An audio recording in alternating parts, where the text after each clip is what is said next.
Hello बच्चा party. तो आज हम बात करने वाले हैं जेई मेंस के सॉल्यूशन की। जेई मेंस का पेपर जो कि 6 अप्रैल को हुआ है, शिफ्ट वन, पहला पेपर जो शिफ्ट वन का था उसकी हम बात करेंगे। और इसमें क्वेश्चन जो मेमोरी बेस्ड है। मेमोरी बेस्ड बोले तो हार्ड कॉपी तो पेपर की मिलती नहीं, ऑनलाइन पेपर होता है। ऑनलाइन पेपर जो स्टूडेंट्स अपनी मेमोरी से बताते हैं हमें, उसके बेसिस पे हमने ये क्वेश्चंस आपको रख दिए हैं। हो सकता है एक आध क्वेश्चन आगे पीछे आपको मिले, आप ये कंसीडर करके चलना, ठीक है। पेपर जो है मॉडरेट पेपर था, इजी पेपर था, और ऐसा पेपर आसानी से किया जा सकता था। मैं आपको दिखाऊंगा कि कुछ एक क्वेश्चन तो एज इट इज एनसीईआरटी से उठा के दे दिए गए हैं और आपको वो इजीली आने भी चाहिए थे, राइट। तो चलिए स्टार्ट करते हैं। और मैं आपको साथ ही साथ ये भी बताऊंगा कि हमने अपने बैचेस में जो क्वेश्चंस कराए हैं वो एज इट इज फॉलो हुए। जैसे कि पहला क्वेश्चन देखिए, आप देखिए ये बैच की वीडियो का स्क्रीनशॉट है और ये क्वेश्चन है। यहां पर n टर्म्स की बात की गई है और यहां पर 20 टर्म्स की बात की गई है। अब इस क्वेश्चन को सॉल्व कैसे करना है इसको देख लेते हैं। तो सबसे पहला काम इस क्वेश्चन को सॉल्व करने के लिए ये होता है मेरे दोस्त कि आप क्या कर लेंगे, इसको एस मान कर लिख लेंगे। एस मान के जब आप इसको लिखेंगे तो ये क्या है आपका 5 + 11 + 19 + 29 और +41। और इसी तरीके से ये कहां तक होगा, आप सबको मालूम है कि इसी तरीके से ये tn तक होगा, राइट। अब एक बात आपको क्लियर कर दूं कि ना तो ये एपी है ना ये जीपी है, कुछ भी नहीं है। लेकिन अगर आप देखेंगे इसमें से इसको माइनस किया जाए, इसमें से इसको माइनस किया जाए, इसमें से इसको माइनस किया जाए, तो एक सीक्वेंस बन के आएगा जो आपको एपी दिखाई देने लगेगा। जैसे एग्जांपल के तौर पर आप देखिए, अगर मैं इसमें से इसको माइनस करता हूं तो कितना बचेगा 6, और 19 में से इसको माइनस करूंगा कितना बचेगा 8, 29 में से इसको माइनस करूंगा कितना बचेगा, आपको मालूम है 10 बचेगा। तो देखिए 6 8 10, ये एक सीक्वेंस आपको दिखाई देने लगा। इसका पैटर्न क्या होता है, जैसे ये है आपका, तो आपको फिर से इसको लिखना होता है, बस एक टर्म खिसका देनी होती है, यानी कि मूव कर देनी होती है कुछ इस तरीके से। तो अगर ऐसा हो गया तो इसकी जगह पर क्या आ गया, tn-1 आ गया और यहां पर tn आ गया। इस तरीके से आपने इसको लिख दिया, ओके। चलिए भाई, अगर ऐसा हो गया तो आपको क्या कर देना होता है, माइनस करना होता है। तो आपने माइनस जब करना स्टार्ट किया तो ये सारे माइनस हो जाएंगे। इस तरीके से माइनस हुआ तो ये 0 हो गया, क्योंकि यहां भी माइनस हुआ, राइट। अब माइनस हो गया, 0 हो गया, तो ये वाली टर्म तो एज इट इज बची 5। लेकिन अगर यहाँ पे बात करेंगे, 11 में से 5 जाएगा 6 बचेगा, 19 में से 11 जाएगा 8 बचेगा, 29 में से जाएगा तो 10 बचेगा। और इसी तरीके से यहां पर अगर बात करूंगा तो यहां पर क्या बचा होगा, इस जगह पर इसमें से इसको माइनस किया है तो tn-1 और ये माइनस का tn बचा होगा, राइट। तो overall what I can say कि यहाँ पे tn माइनस टर्म है, क्या है, क्योंकि इससे पहले भी एक टर्म रही होगी, इसमें से इसको माइनस किया गया है, तो यहां पर हो गया 0, लेकिन ये tn जो कूद के इधर की तरफ आ गया। और अगर tn इधर की तरफ कूद के आ गया तो यहां पर टर्म्स कितनी बची, तो टर्म्स बची n/2, और ये हो गया 2a + n-1 - 1d, क्योंकि यहां पर n की जगह पर n-1 हो गया है। और d वगैरह हम यहां से चेक कर लेते हैं। तो अगर हमने d को चेक करना स्टार्ट किया तो आपको मालूम है यहां से a की वैल्यू 6 है और d की वैल्यू 2 है, आपको यहां पर प्लेस कर देना है। चलिए प्लेस करते हैं। तो tn = 5 + n-1 2 × 6 n-2 × 2, ऐसा कुछ हो गया, राइट।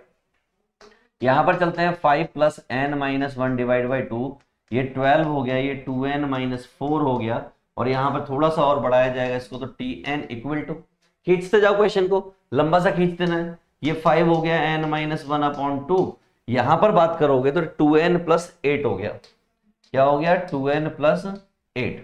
इसके अलावा कुछ नहीं है, 12 में से 4 गए 8 बचे, 2n + 8। इस 2 से डिवाइड करोगे तो tn = 5 + n-1, और अंदर हो जाएगा n + 4, ऐसा कुछ हो गया। अगर आप इनकी मल्टीप्लाई कर दोगे तो tn = 5, ये हो जाएगा आपका n² + 4n - n-4। थोड़ा सा एक्युमुलेट करो तो ये हो गया tn n² + 3n, और ये प्लस का 1, भाई 5 में से 4 गया 1 बचा, ये आपका सीक्वेंस आ गया। लेकिन आपको तो 20th टर्म निकालनी है, आपको nth टर्म थोड़ी निकालनी है। मैंने कहा उसका भी आसान तरीका होता है। अब आप क्या करोगे, तो देयरफॉर आपके पास tn है, आपके पास क्या है, आपके पास tn है। इस tn का यूटिलाइजेशन करते हैं समेशन लगा के। तो पहले लिख लेते हैं क्या है हमारे पास, दैट इज n² + 3n और +1। आपने समेशन लगा दिया, n = 1 से लेकर 20 तक, तो यही दे रखा है इन्होंने 20 टर्म्स तक, तो हमने लगा दिया। जब हमने लगा दिया तो यहां पर हो जाएगा n square plus 3n plus 1, और आप चाहो तो इसको अलग अलग लिख सकते हो, हमने इसको अलग अलग लिख डाला आपके सामने, लुक एट द बोर्ड। तो ये हो जाएगा summation n equal to 1 to 20, that is what n square 3 times summation of n, that is n equal to 1 to 20 plus summation of 1, that is n equal to 1 to 20। लिख डाला summation में। अब क्या है, अब क्या है, ये तो समेशन बन चुका है, यानी कि सम बन चुका है, तो बस खींच दो इसको। आपको मालूम है कि ये वाली पार्टी क्या होती है, n plus 1 2n plus 1 upon में 6 होती है, और इस वाली पार्टी की बात करेंगे तो ये आपकी 3 टाइम्स n प्लस 1 अपॉन में 2 होती है, और इसकी बात करेंगे तो ये n होता है, क्योंकि समीशन लगा है तो n तो होगा ही, क्योंकि 1 1 1 1 1 n टाइम्स तक लिखा हुआ, तो सबको जोड़ेंगे क्या आएगा, n आएगा, यानी कि 20 आएगा। तो चलिए प्लेस करते हैं, ये हो गया आपका 20, ये 21, ये 41 अपॉन में 6, ये 3, ये हो गया आपका 20, ये 21 अपॉन में 2, और ये हो गया आपका 20। जो कुछ भी आप काट पीट सकते हैं काट पीट कर दीजिए, अदरवाइज जो कॉमन उठा सकते हैं उसको कॉमन उठाइए। यहां पर अगर आप गौर से देखेंगे इन दोनों जगह से अगर आप कॉमन उठाएंगे तो क्या मिल जाएगा, 20 कॉमन मिल जाएगा दोनों जगह पर, 21 कॉमन मिल जाएगा दोनों जगह पर, और डिवाइड बाई 2, यानी कि 20 इंटू 21 डिवाइड बाई 2 कॉमन आ गया इन दोनों जगह से। क्या बचा यहाँ पर, ये बचा 41 अपॉन 3, प्लस यहाँ पर क्या बचा, ये बचा 3, और ये यहाँ पर 20, क्योंकि 1/2 भी आपने कॉमन यहां से उठाया है। अगर आप यहां से देखेंगे तो ये 210 हो गया, ये हो जाएगा 41 प्लस 3 इंटू 3 डिवाइड बाई 3, और ये प्लस का 20, 3 से काट दिया, 3 सत्ते 21 हो गया, तो ये 70, ये हो गया आपका 41 प्लस 9 प्लस 20, तो 70 ऐसे ही रहेगा, ये आपका 50 हो गया, ये प्लस 20, तो 5 सत्ते 35 हो गया, 3500 प्लस 20, तो ये कितना हो गया 3520, ऐसा कुछ आ गया। लेट मी चेक, क्या 3520 कहीं पर है, तो यस मुझे 3520 बी ऑप्शन दिखाई दे रहा है। तो आपने देखा कितना इजीली हमने इस क्वेश्चन को कर दिया। अगर ये क्वेश्चन मैं आपको एक्सप्लेन नहीं कर रहा होता तो मैं इसको खींच डालता फटाफट फटाफट से, मुझे सारे स्टेप्स मालूम थे कि लास्ट में स्टेप क्या आने वाला है, और सीधा मैं टिका देता इस क्वेश्चन को टक से, राइट। तो चलिए बात करते हैं अगले क्वेश्चन की। ये क्वेश्चन है, इस तरीके का क्वेश्चन दिया हुआ है, और हमारे नोट से है ये क्वेश्चन। देखिए आप, ये मैंने साइन की सीरीज कराई है, ये साइन की सीरीज कराई है, ये रही साइन की सीरीज। साइन की सीरीज जो है ऑड नंबर के साथ होती है, और ऑल्टरनेटिवली पॉजिटिव नेगेटिव साइन होता है।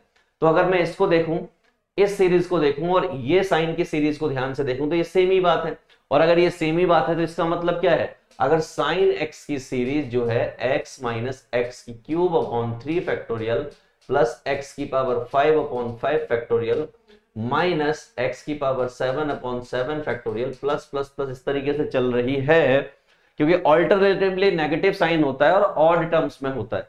तो आपको क्या करना है, सिंपल इस क्वेश्चन को प्रूव करने के लिए कुछ नहीं करना है, आपको यहाँ पर 3 पुट कर देना है, तो ये 3 माइनस 3 की क्यूब अपॉन 3 फैक्टोरियल, ये 3 की 5 अपॉन 5 फैक्टोरियल, और ये आपकी 3 की पावर 7 अपॉन 7 फैक्टोरियल, ये हो गया खत्म। तो इसका मतलब सही आंसर क्या आ गया इसका, साइन 3। तो आपने देखा कितनी आसानी से, अगर आपको साइन की सीरीज याद है, कॉस की सीरीज याद है, तो क्वेश्चन को आप टिका सकते हो। अब चलते हैं अगले क्वेश्चन पर। देखिए आइए अगला क्वेश्चन क्या कहता है, ये रहा हमारा वो अगला क्वेश्चन। आप देखिए, ये भी क्लास नोट से आपको दिखा रहा हूं, ये यहां पर कराया, ये मैंने यहां पर शॉर्ट ट्रिक कराई है, ये शॉर्ट ट्रिक देखिए, ये मैंने यहां पर आप देखेंगे इस सेक्शन में शॉर्ट ट्रिक कराई है, ये मैंने शॉर्ट ट्रिक लिखी हुई है। This is all about that kind of questions. Question का पैटर्न बता देता हूं कि अगर आपको क्वेश्चन इस फॉर्म में दिख रहा है, कैसे दिख रहा है कि x की power alpha plus 1 upon x की पावर बीटा की पावर n लिख रहा है, और आपसे x की पावर m पूछा जा रहा है। अगर ऐसा दिया गया है, इसको करने के दो तरीके हो सकते हैं, एक तो आप जनरल टर्म एक्सपेंस करके कर सकते हो, और एक आप ट्रिक से कर सकते हो। तो इसको मैं ट्रिक से कर दे रहा हूं, जो कि मेथड नंबर 1 है, क्योंकि आपको एग्जाम में फाइनली ट्रिक से ही करना होता है, और कम से कम टाइम में आपको करना होता है। मैंने कहा आ जाओ, फिर क्या दिक्कत है। अगर मैं इसको गौर से देखूं तो इसके हिसाब से n हमारा 15 है, अगर अल्फा की बात करूं तो 4 है, और अगर बीटा की बात करूं तो मैं यहां पर 3 लिख दूं, राइट। और अगर m की बात करूं तो m कितना पूछा है उन्होंने, 18 पूछा है। सारा कुछ तो मुझे मालूम है, तो मैं डाल देता हूं इसमें। देखिए तो इसके लिए क्या होता है, इसके लिए होता है आपका ये n alpha minus m upon में अल्फा प्लस बीटा। इससे क्या आ जाता है, r आ जाता है। क्या आ जाता है, सीधा r आता है। तो हमने कहा देखते हैं भाई, ये आपका 15 है, ये इंटू 4 है, ये माइनस का 15 है, और divide by alpha plus beta यानी कि 4 प्लस 3 है। तो 15 चौके 60 माइनस 15, सॉरी 18 दे रखा है ये m, तो 18 लिखेंगे। This is what 18। तो ये अपॉन में 7 आ गया भाई। 60 में से 10 जाते हैं, 50 बचता है, 8 और चला गया तो 42 बचा। 42 बटे 7 यानी कि 7 छिंग 42, यानी कि ये बात क्लियर हो गई कि आर की वैल्यू 7 आ गई। और अगर आर की वैल्यू 7 आ गई तो आपको ये बताना है क्या होगा। मैंने कहा जनरल टर्म लिख दे रहा हूं। जनरल टर्म क्या हो गई, 7 कितनी 6 आई है ना, तो ये 6 प्लस 1 हो गया, 6 प्लस 1 हो गया, तो यहां पर क्या हो गया 15 सी 6।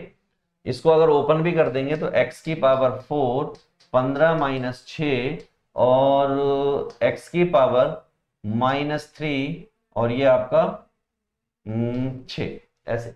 अब आपको मालूम है यहाँ पे नेगेटिव है लेकिन ये इवन पावर है, तो इवन पावर अगर है तो कोई इंपैक्ट तो रखता नहीं है। इसका मतलब सिर्फ और सिर्फ ये आपका आंसर हो जाएगा, क्योंकि ये नेगेटिव क्या हो जाएगा, पॉजिटिव हो जाएगा, just because of this even power. Okay, तो 15 से 6, तो मेरे हिसाब से C must be the right answer. तो देखिए ये क्वेश्चन भी हमने कितनी आसानी से लगा दिया है। अब बात कर लेते हैं अगले क्वेश्चन की।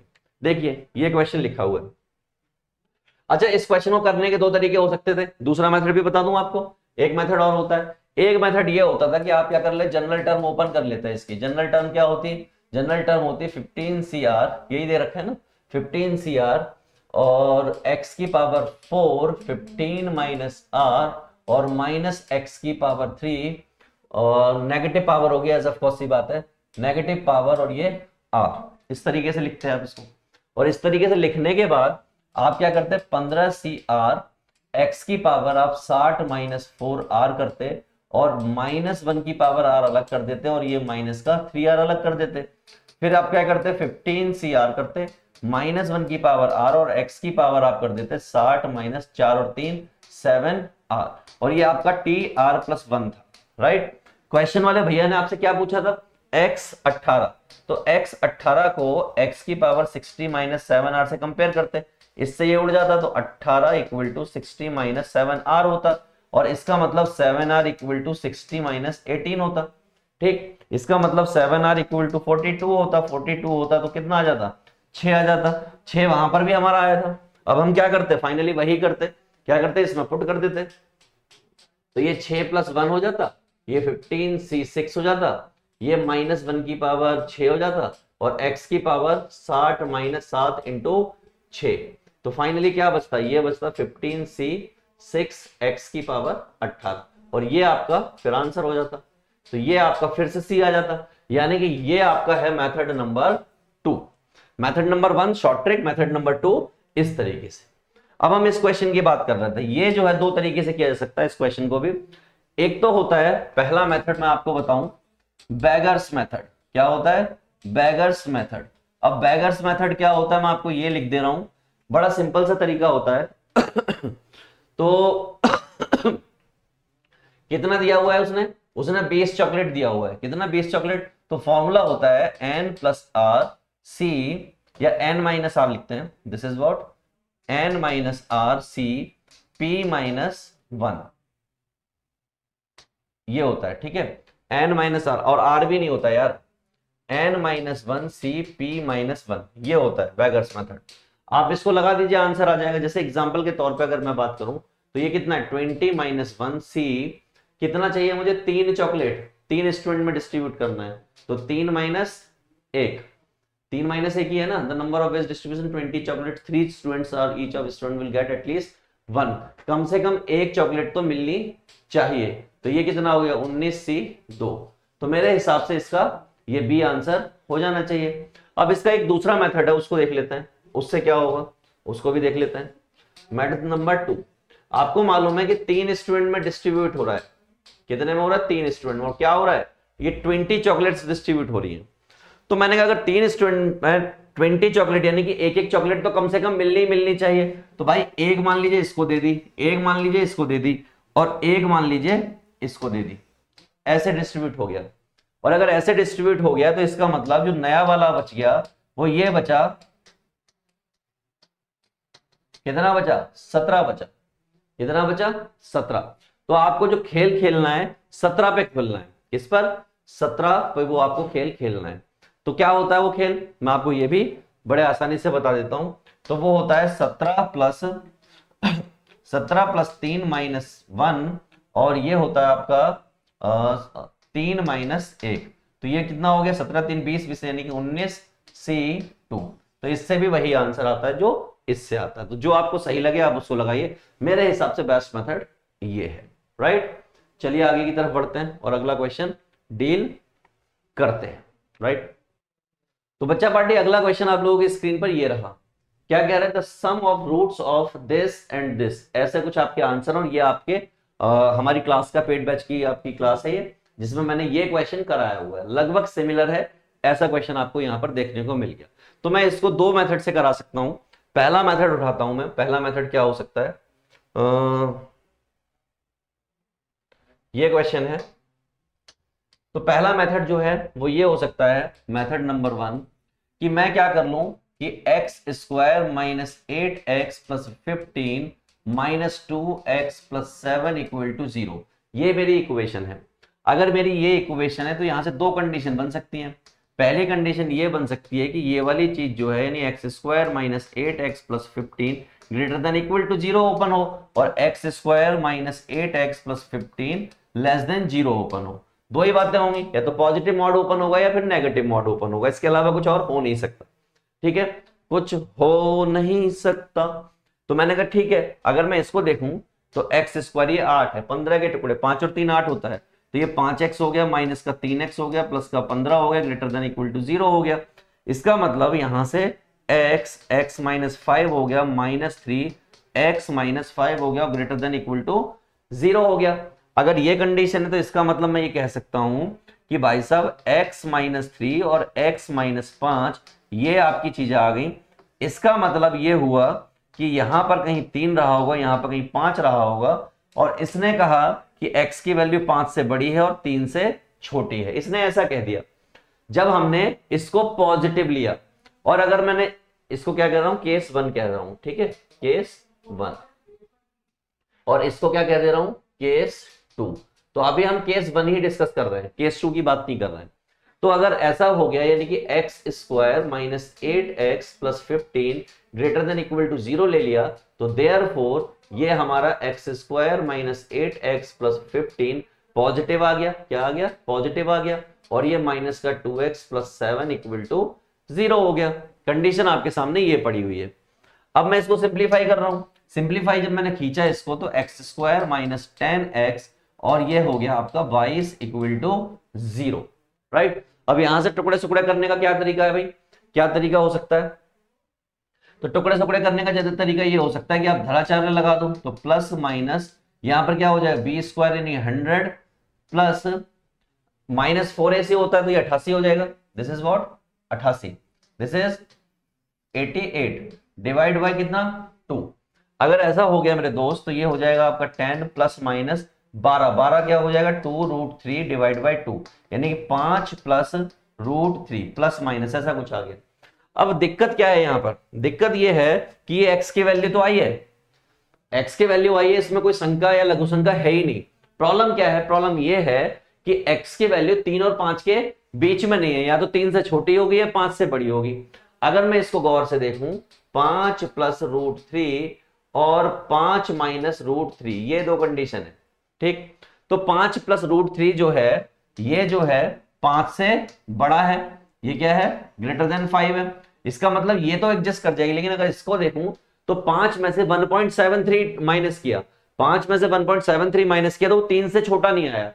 This is not less than 3। तो इसका मतलब ये वाली पार्टी क्या हो गई, रिजेक्ट हो गई। यानी कि एक रूट मुझे मिल गया, दैट इज 5 प्लस √3, जिसको कई लोग अल्फा भी कह सकते हैं। तो पहला केस मैंने डिस्कस कर दिया आपके सामने। अब मैं दूसरे केस को पकड़ता हूं। दूसरा केस मेरा क्या होगा, मैंने कहा लो पकड़ लेते हैं इसको। दूसरा केस क्या है? दूसरा केस है कि अगर केस नंबर टू डिस्कस कर रहा हूं। केस नंबर 2 को अगर मैं पकड़ के ले आऊंगा तो क्या होगा कि भाई एक्स स्क्वायर माइनस का 8x प्लस का 15 मॉड ऑफ माइनस का 2x प्लस 7, 2x प्लस 7 है, yes 2x plus 7 that is equal to 0। Case number 2 में क्या होना था? केस नंबर 2 में जो मॉड है वो नेगेटिव ओपन होना था तो मैंने इसको क्या ले लिया, x square minus 8x plus 15 less than 0 ले लिया। तो ये क्या हो जाएगा, x square minus 5x minus 3x plus 15 less than 0। और अगर ऐसा हो गया तो आपको मालूम है यहां से दो वैल्यू आएंगी, माइनस की 5 आएगी और माइनस की 3 आएगी और ये लेस देन 0 होगा। 5 और 3 की अगर बात करूंगा और नंबर लाइन पे अगर मैं इसको बिछा दूं तो नंबर लाइन ये कहती है कि भाई साहब 3 यहां पर आएगा, 5 यहां पर आएगा। 3 और 5 की अगर बात हो गई तो ये कह रहा है 3 और 5 के बीच में कह रहा है, ये क्या कह रहा है, 3 और 5 के बीच में। इसका मतलब जिस दिन मैं इसको नेगेटिव लूंगा उस दिन रूट क्या आना चाहिए, 3 और 5 के बीच में आना चाहिए। तो देयरफॉर अगर मैंने x square minus 8x plus 15 को लेस देन 0 ले लिया तो देयरफॉर ये ओपन हो गया x square minus 8x plus 15 minus का 2x प्लस 7 इक्वल टू 0। ये खींच दिया मैंने। और अगर इसको खींच दिया मैंने तो क्या होना है, ये माइनस का एक्स स्क्वायर, ये प्लस का 8x और ये माइनस का 15 माइनस का 2x प्लस का 7 इक्वल टू 0 खींचा। और अगर ऐसा खींचा तो माइनस का x square is good and well, this is what 6x, यहां तक कोई दिक्कत वाली बात नहीं है। 15 में से 7 जाएंगे तो कितना बचेगा, 9 बचेगा इक्वल टू 0, राइट, 9 ही बचेगा। 15 में से 7 गए तो मेरे हिसाब से 8 बचना चाहिए। क्या बचना चाहिए, 8। तो इसको ठीक से लिखा तो X square minus 6x plus 8 equal to 0। 4 और 2 का मामला सेट है तो यहां हो जाएगा 4x minus 2x plus 8 equal to 0। Factor क्या आ गया भाई साहब, एक फैक्टर x इक्वल टू 4 आ गया और एक फैक्टर x इक्वल टू 2 आ गया। अब प्रॉब्लम क्या है, प्रॉब्लम यह है कि ये जो फैक्टर है it must be lies between 3 to 5। अगर 3 to 5 के बीच में लाई कर रहा है तो ये क्या हो गया, it is not lies in between 3 to 5। इसमें लाई नहीं कर रहा, इसलिए क्या हो गया, ये आपने रिजेक्ट कर दिया। इसका मतलब दूसरा रूट क्या हो गया, ये हो गया। इसका मतलब बीटा इक्वल टू क्या हो गया, 4 हो गया। This is what beta equal to 4। Question वाले भैया ने क्या पूछा आपसे, क्वेश्चन वाले भैया ने आपसे पूछा कि सम ऑफ रूट्स यानी कि अल्फा प्लस बीटा यानी कि SOR। तो भाई साहब एक 4 आ गया और दूसरा कितना आ गया, दूसरा आया 5 प्लस रूट 3। तो 9 और 4 13 प्लस रूट 3 यानी कि 9 प्लस रूट 3 आना चाहिए आंसर। क्या आना चाहिए, plus root 3। Let me check, क्या ऐसा कोई ऑप्शन है, 9 plus root 3, C must be the right answer. तो ये एक तरीका हो सकता है इस क्वेश्चन को फोड़ने का, जो कि आपको जेई वालों ने पूछा। आसान क्वेश्चन था, ऐसा कोई क्वेश्चन नहीं था कि आप इसको ज्यादा लंबा खींच के ले जाओ। एक और तरीका हो सकता है, ग्राफिकल मेथड भी हो सकता है। अगर आप ग्राफिकल मेथड से जाओगे तो उससे भी इसको कर सकते हो। ग्राफिकल मेथड ऐसा कोई एज इट इज कोई खास टिपिकल मेथड नहीं होता, इट इज क्वाइट इजी, उससे भी क्वेश्चन को किया जा सकता है, राइट। करके दिखाऊं क्या, हाँ भाई करना चाहते हो, करना चाहते हो तो देखो ग्राफिकल मेथड अगर हम देखें, ग्राफ से भी किया जा सकता है। एक्स स्क्वायर माइनस का 8x plus 15 that is minus 2x plus 7 equal to 0। For example मैं इसको X square minus 8x plus 15 equal to 2x minus 7 consider कर लूं, मुझे नहीं लगता आपके पेट में कोई दर्द होगा, नहीं होगा ना दर्द, है ना। तो मैंने एक तरीके से ये मान लिया कि y equal to X square minus का 8x प्लस 15 लिखा हुआ है। और अगर इसका मैं ग्राफ बनाने जाऊं, क्वाड्रेटिक इक्वेशन है, क्या है ये क्वाड्रेटिक इक्वेशन। और क्वाड्रेटिक इक्वेशन का ग्राफ क्या बनता है, आप सबको मालूम है, क्वाड्रेटिक इक्वेशन का ग्राफ ऐसा कुछ बनता है, पैराबोला ही बनता है यार, ऑब्वियस सी बात है। सोचना समझना क्या है, जब आप इसके टुकड़े कर रहे हो तो आपको टुकड़े भी मालूम है, ये 3 आ रहा है और ये 5 आ रहा है, ठीक। लेकिन प्रॉब्लम ये नहीं है, प्रॉब्लम तो यहां से शुरू होगी कि भाई ये तो आपने बना दिया, लेकिन ये मॉडुलस का ग्राफ थोड़ी है, this is not about modulus. तो अगर मैं y is equal to modulus of X square minus 8x plus 15 का ग्राफ बनाने जाऊंगा तो ये एज इट इज ग्राफ बनेगा। बस फर्क क्या होगा, फर्क ये होगा कि ये जो नेगेटिव वाला हिस्सा है ये ऊपर की तरफ खिसक जाता है, और जैसे ये ऊपर की तरफ खिसकेगा ये वाला पॉइंट 4 होगा, क्या होगा 4 होगा। और अगर मैं 4 इस ग्राफ में पुट कर दूं, 4 जो है इसमें वैल्यू पुट कर दूं, तो 4 पुट करते ही एक वैल्यू आएगी जो कि क्या होगी 1 होगी। क्या होगी 1 होगी। अच्छा भाई ठीक है 1 होगी। अब एक चीज और देखिए कि एक इक्वेशन में ये भी मान सकता हूं 2x - 7, भाई एक ये मान ली एक ये मान ली। अगर मैं इसमें पुट कर देता हूं फॉर एग्जांपल x = 4, तो y = कितना आ जाएगा 2 × 4 - 7 यानी कितना आ गया 1 आ गया। तो यानी कि अगर x की वैल्यू 4 होगी तो y की वैल्यू 1 होगी। किसके लिए इस स्ट्रेट लाइन के लिए। तो बाबू क्या समझे, बाबू ये समझे कि एक लाइन है जो कि यहां से कहीं से निकल के जा रही है और उसके लिए भी ये वाला पॉइंट वही है जो आप सोच कर बैठे थे अभी तक। तो भाई ठीक है, इसका मतलब एक बात क्लियर हो गई कि एक रूट तो ये मिल गया, क्या है वो अल्फा = 4। अब सोचने समझने वाली बात यह है कि भाई साहब ये जो ग्राफ बन रहा है, पैराबोला बन रहा है, वो उधर की तरफ तो बन ही नहीं रहा। उधर की तरफ अगर बन नहीं रहा तो फिर नेगेटिव रूट आने का सवाल ही पैदा नहीं होता। रूट तो दूसरा वाला भी पॉजिटिव ही आएगा, यानी कि इधर की तरफ ही होगा। तो अब हमें ये चेक करना है वो कहां पर होगा। क्या चेक करना है, इधर की तरफ कहां पर होगा। अगर हमने ये चेक कर डाला तो मैं क्या कर सकता हूं, मैं ये कर सकता हूं कि 5 इसमें 4.5 है समथिंग जो है इसमें डाल के देख सकता हूं, बस खत्म हो जाएगा मामला। अगर मैंने इसमें 5 डाल दिया तो 5 दूनी 10 - 7 कितना आ जाएगा 3 आ जाएगा। ठीक, नहीं तो ये बात मुझे पता चल गई कि भाई हर हालत में पॉजिटिव ही होगा। तो देयरफॉर ये बात कंफर्म हो गई कि x² - 8x + 15 > 0 होगा। भाई रूट अगर पॉजिटिव है तो ये कंडीशन होगी, और अगर ये कंडीशन हो गई तो इसका मतलब x² - 8x + 15 ये पॉजिटिव ओपन होगा और ये माइनस का 2x + 7 = 0 हो गया। तो यहां से x² - 8x + 15 माइनस का 2x + का 7 = 0। तो x² - का 10x + का 22 = 0। और ये वही इक्वेशन बन गई जिसके रूट्स मैंने वहां पर निकाले थे। और आपको याद होगा जब मैं इसमें ये -b + -√d/2a लगाता हूं तो x = 5 + √3 और 5 - √3 आता है, और नेगेटिव हो नहीं सकता। तो ये तो रिजेक्ट हो गया। इसका मतलब क्या आ गया, ये आ गया। एक रूट आप यहां से निकाल चुके थे, that is what alpha, this is what alpha. और एक रूट आपने यहां पे निकाल लिया, दैट इज बीटा। आपको क्या करना था, अल्फा प्लस बीटा करना था। तो कितना हो गया 9 + √3। तो ये दूसरा मेथड हो सकता है उसी क्वेश्चन को फोड़ने का। देखिए आपने दो मेथड से इसको फोड़ डाला। चलिए भाई आगे की तरफ बढ़ते हैं और अगला क्वेश्चन देखते हैं क्या दिया है सरकार ने। जी हुजूर, ये क्वेश्चन देखिए, मैं इसको बहुत ज्यादा क्लास में कराता हूं और पहले भी कई बार ये क्वेश्चन आया हुआ, कोई पहली बार नहीं आया। ये आपको देखिए क्लास में मैंने ये क्वेश्चन कराया है और क्वेश्चन ये आया है। क्या किया उन्होंने, कॉन्सेप्ट में कॉन्सेप्ट ऐड किया, फंक्शन का क्वेश्चन दिया और साथ में आपको क्या दे दिया, वैल्यू फंक्शन का क्वेश्चन दिया और साथ में आपको इंटीग्रेशन करने को दे दिया जो फंक्शन की वैल्यू आई उसको। मैंने कहा क्लास में कराया हुआ क्वेश्चन अभी रगड़ देता है इसको, ये बड़ा सामने आप क्वेश्चन। तो भाई साहब करना क्या होता है इस क्वेश्चन में, ऐसा क्वेश्चन कभी भी आए, आप देख रहे हो फंक्शन एक x एक फ्रैक्शनल है, तो आपको क्या करना होता है, रिप्लेस करना होता है, रिप्लेस x y 1/x। तो पहली इक्वेशन तो आपकी ये है, तो दूसरी इक्वेशन क्या हो जाएगी, ये हो जाएगी 5 1/x + 4f(x) = x + 3। ये हो गई मेरी दूसरी इक्वेशन। अगर मैं इस इक्वेशन को ठीक से लिखूं तो ये लिखा हुआ है 4f(x) + 5f(1/x) = x + 3। This is equation number 2।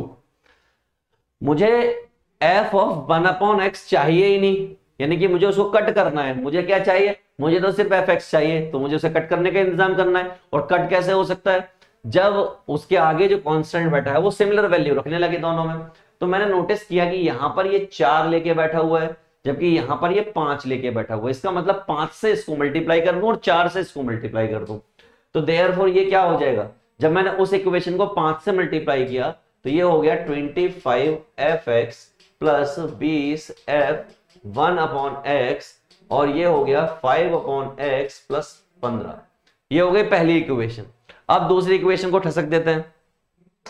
दूसरी इक्वेशन में क्या किया है, उस 4 से मैंने इस इक्वेशन को मल्टीप्लाई किया है, तो ये हो गया आपका 16f(x) + 20f(1/x) = अब 4 से किया है आपने इसको, तो 4x प्लस 4 12 हो जाएगा, 4x प्लस 12 ये हो गया। और मैंने क्या करना है, मैंने तो उड़ा देना है, तो मैंने क्या किया, माइनस माइनस माइनस माइनस, इससे इसका क्रियाक्रम हो गया। यहां पर क्या बचा, 25 में से 16 गए, तो ये बचे 9 ऑफ fx, राइट। 16 और 9 25 होते हैं, ठीक है, हाँ ठीक है, 4 5 9 बचे। यहां इधर की तरफ 5 अपॉन एक्स प्लस 15 माइनस का 4x माइनस का 12, ऐसा कुछ बचा। यार ऐसा कुछ बचा तो देखने वाली बात यह है कि फंक्शन आ गया 1 अपॉन 9 5 अपॉन एक्स माइनस का 4x प्लस का 3, ये आ गया। और उसने क्या कहा है, फंक्शन का क्या कर दो, इंटीग्रेशन कर दो भाई, इंटीग्रेशन। तो therefore 18 1 to 2 f of x dx, ये मुझे फाइंड करना था यहां से इससे, तो लिख देता है ये क्या है भाई, तो 18 फ्रैक्शनल 1 to 2 1 अपॉन 9, ये 5 अपॉन x कितना है भाई, minus 4x plus 3, minus 4x plus 3 और ये dx, ठीक। ये लेके हम बैठ गए, अब इसको लेके बैठना थोड़ी, अभी सॉल्व कर देना, आ जाओ कर देते हैं। तो ये हो गया आपका 18/2 सॉरी 9, ये हो गया आपका 18/9 1 से लेके 2, ये 5 ऐसे ही रहेगा, ये 5 upon x minus 4x plus 3 dx, integration लगा रहा हूं तो ये 2 हो जाएगा, यहां पर हो जाएगा आपका 5 log x, ये 4x स्क्वायर अपॉन 2 और ये 3x 1 से लेकर 2 तक, थोड़ा और सिंप्लीफाई कर लो, 2 5 log x 2x square plus 3x 1 से लेकर 2 तक, ठीक। यहां तक तो चंगा है। अगर यहां तक चंगा है तो आप क्या करोगे, लिमिट रख दोगे, तो ये 2 आपका ऐसे ही पड़ा हुआ है, upper limit minus lower limit, तो ये हो जाएगा 5 log 2 minus 2 square plus 3 into 2 minus 1 put करोगे तो 5 log 1 minus minus plus 2 1 square minus 3 into 1, ऐसा कुछ हो गया, upper limit minus lower limit. 2 5 log 2, ये 4 दूनी 8, ये आपका 6, ये 0, ये आपका 2, ये आपका 3, इस तरह की कंडीशन आपके सामने आन पड़ी है प्रभु। और अगर इस तरह की कंडीशन आन पड़ी है प्रभु, तो 2 5 log 2, भाई साहब ये माइनस का 1 हो गया, ये माइनस का 2 और ये माइनस का 1, तो 2 5 log 2 माइनस 3, तो 10 log 2 माइनस 6, ये आंसर होना चाहिए। तो लेट मी चेक, क्या ऐसा कोई आंसर है क्या, ये रहा 5 log 2 माइनस 6, तो C must be the right answer.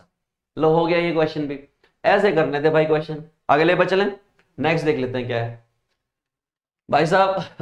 ये देखिए 12th क्लास की एनसीईआरटी का क्वेश्चन है, एनसीईआरटी से उठ के आया, बिल्कुल बिल्कुल। आप देखेंगे यहां पर, देखेंगे क्वेश्चन नंबर 12 जो है, इसी क्वेश्चन नंबर 12 को मैंने यहां पर उठा के लगा दिया, मिसलेनियस का क्वेश्चन है। क्या दिया है उन्होंने, ए वेक्टर दिया है, बी वेक्टर दिया है, सी वेक्टर दिया और डी वेक्टर जो है परपेंडिकुलर है ए और बी पर, और सी डॉट डी बराबर है 15 के। यहाँ क्या दिया, ए वेक्टर दिया, बी वेक्टर दिया, सी वेक्टर दिया, डी वेक्टर जो है परपेंडिकुलर है बी और सी पर, और ए डॉट डी बराबर है 18 के, यहाँ पर सी डॉट डी बराबर है 15 के। बस इन्होंने ये एडिशन किया है क्वेश्चन में, इतना सा काम किया। मैंने कहा इसमें क्या घबराने वाली बात है, कर देते हैं अभी। आओ चलते हैं क्वेश्चन पर। देखो इसको करने का लोग अलग अलग मेथड लगाते हैं, लोग लगाते हैं कि भाई C dot D equal to lambda something कुछ, मैं इसका सिंपल मेथड लगाता हूं, कुछ भी ऐसी तामझाम करने की जरूरत नहीं है, सिंपल तरीके से लगाओ कि आपको मालूम है कि ए वेक्टर जो है आपका 3j प्लस 4k और बी वेक्टर जो है आपका i minus 2j minus 2k और सी वेक्टर जो है आपका minus i plus 4j plus 3k, और आपने लेट कर लिया डी वेक्टर जो है आपका d1i d2j और d3k, ये आपका डी वेक्टर हो गया। यहां तक तो मुझे नहीं लगता आपको कोई पीड़ा या तकलीफ होगी किसी भी टाइप की, राइट। क्वेश्चन बड़ा सिंपल है। अब उन्होंने एक एक करके चीज आपके सामने ठसकी, ठीक है, एक एक करके मैं सबसे बात करूंगा। पहली बात उन्होंने ये कही कि जो ये डी वेक्टर है ये परपेंडिकुलर है किसके, ए या बी वेक्टर के, बी वेक्टर के। इसका मतलब ये क्या होगा, 0 होगा। पहली बात उन्होंने ये कही, और दूसरी बात जो कही उसको अभी मैं अभी लूंगा। तो डी वेक्टर के साथ इसका डॉट कर देता हूं, तो ये आ गया D1i D2j D3k का डॉट किसके साथ, बी वेक्टर के साथ। बी वेक्टर क्या है हमारा, वैसे मैं चाहता तो सीधा लिख सकता था, आपको भी एग्जाम में सीधा लिखना है, ठीक है, इतना लफड़ा नहीं करना, सीधा डॉट होता है, डी डी डी लिख दो इसके कोफिशिएंट के साथ। तो ये क्या हो जाएगा, ये हो जाएगा D1 minus 2D2 minus 2D3 equal to 0। एक कंडीशन आपकी ये आ गई, ठीक। अब मैंने दूसरा केस उठाया, दूसरे केस में डी डॉट किसके साथ, बी के साथ और सी के साथ। तो बी के साथ तो हो गया, अब सी के साथ ये भी कितना है, 0 है। भाई परपेंडिकुलर का मतलब 0 होता है, ये बात आपने 12th में पढ़ी है। इसका मतलब कि अब मैंने ये करके दिखा दिया, तो इस वाले को मैं सीधा लिखूंगा, सी के साथ लिखने वाला हूं। तो ये हो जाएगा माइनस का D1 plus 4D2 plus 3D3 equal to 0। एक इक्वेशन ये हो गई। दो इक्वेशन 3 वेरिएबल सॉल्व तो होने से रहा आपसे, तो क्या करना है, मैंने कहा तीसरा काम ये करो, यहां D1 लिखो, यहां D2 लिखो माइनस का, और यहां D3 लिखो ऐसे। और ऐसे मान के चलो इसको आपने ढका, D1 को ढका।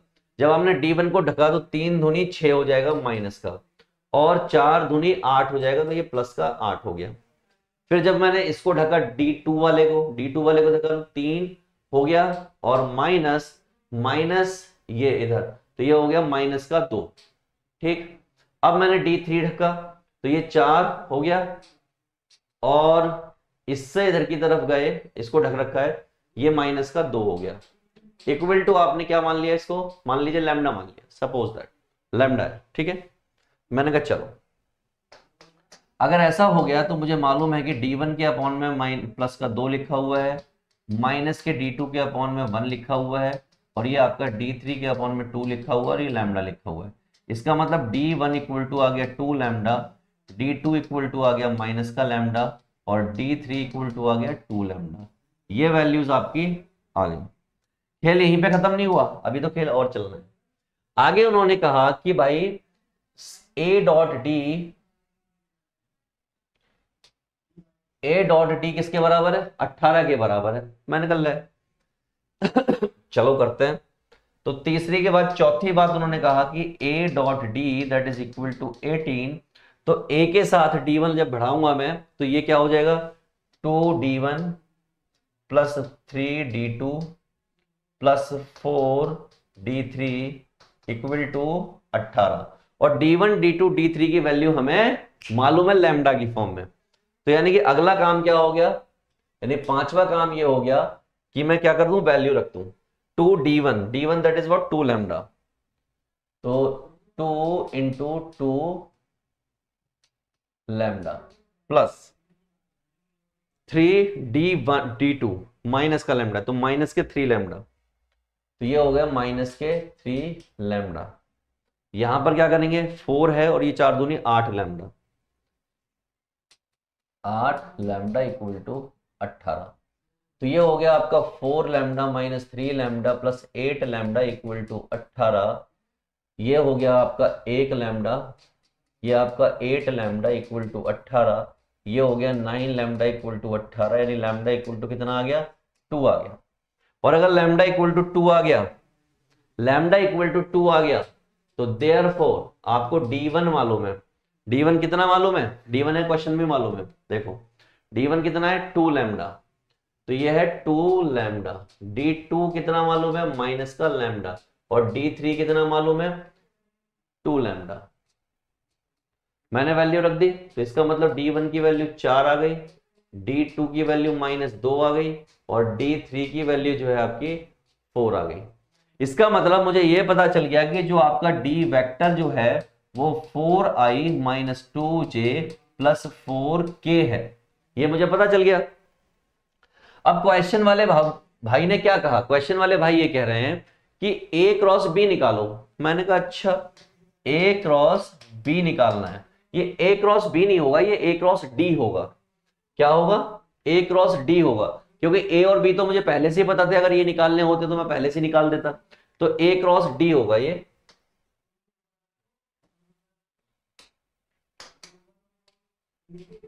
हमारी टाइपिंग मिस्टेक है, क्वेश्चन में मिस्टेक नहीं होगी, ठीक है। तो ए क्रॉस डी निकालते हैं।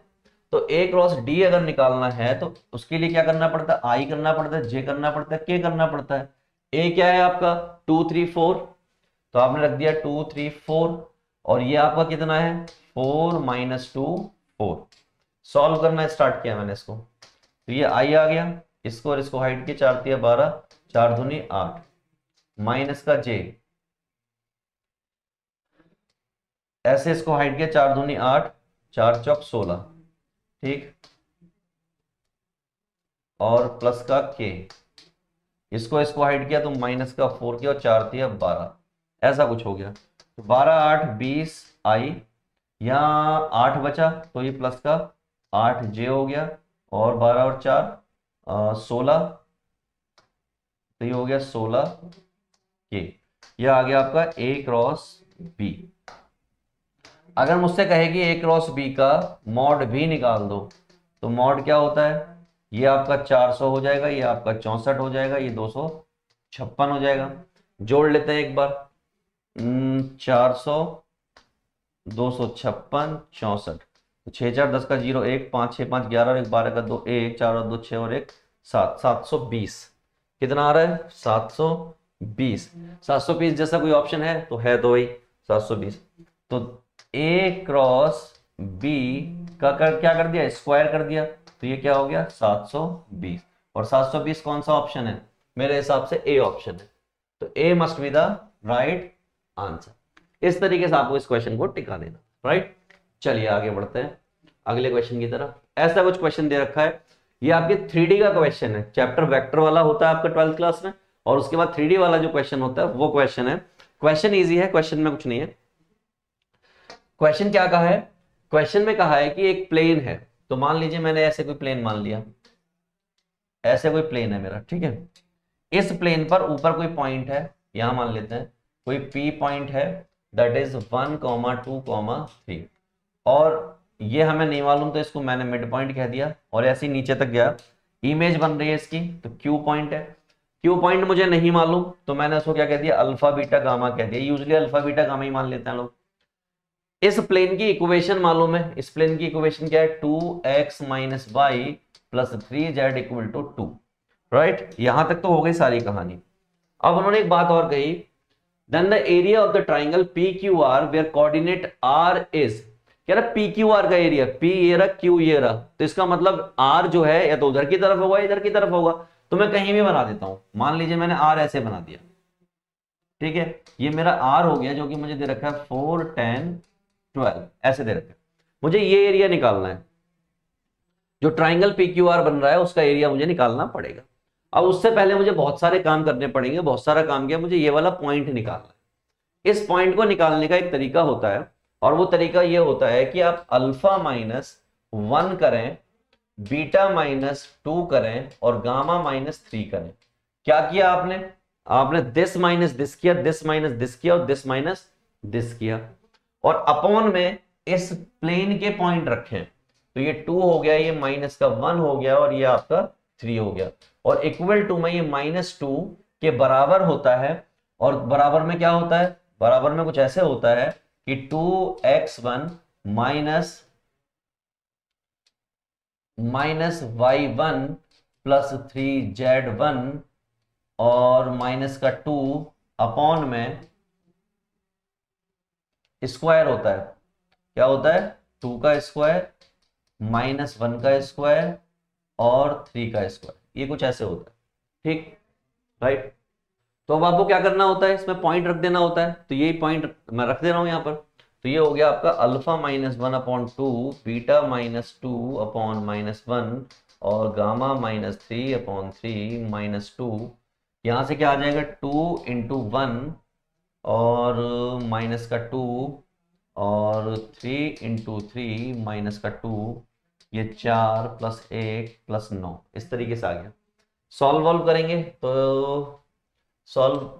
करेंगे तो इससे ये कट जाएगा, 3 3 9, 9 में से 7, 2 चला गया 7, तो alpha minus 1 divide by 2, beta minus 2 minus 1, gamma minus 3/3 minus 2 into 7, 7 बच रहा है, और ये 9 और 4 13 और 1 14।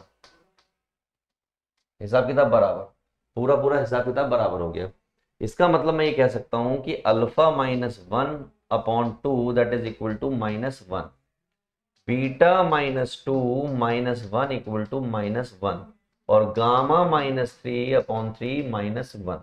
और इन सबसे वैल्यूज आएंगी, क्या वैल्यूज आएंगी? इससे जो मैं वैल्यू निकालूंगा अल्फा इक्वल टू -2 + 1, यानी अल्फा इक्वल टू -1। इससे वैल्यू निकालूंगा माइनस माइनस प्लस हो जाएगा, और ये बीटा इक्वल टू 3 आ जाएगा। और इससे वैल्यू निकालूंगा तो -3 + 3 यानी गामा इक्वल टू 0 आ जाएगा। इसका मतलब ये जो कोऑर्डिनेट है, ये जो कोऑर्डिनेट आपको दिखाई दे रहा है, ये आ जाएगा आपका -1 3 0।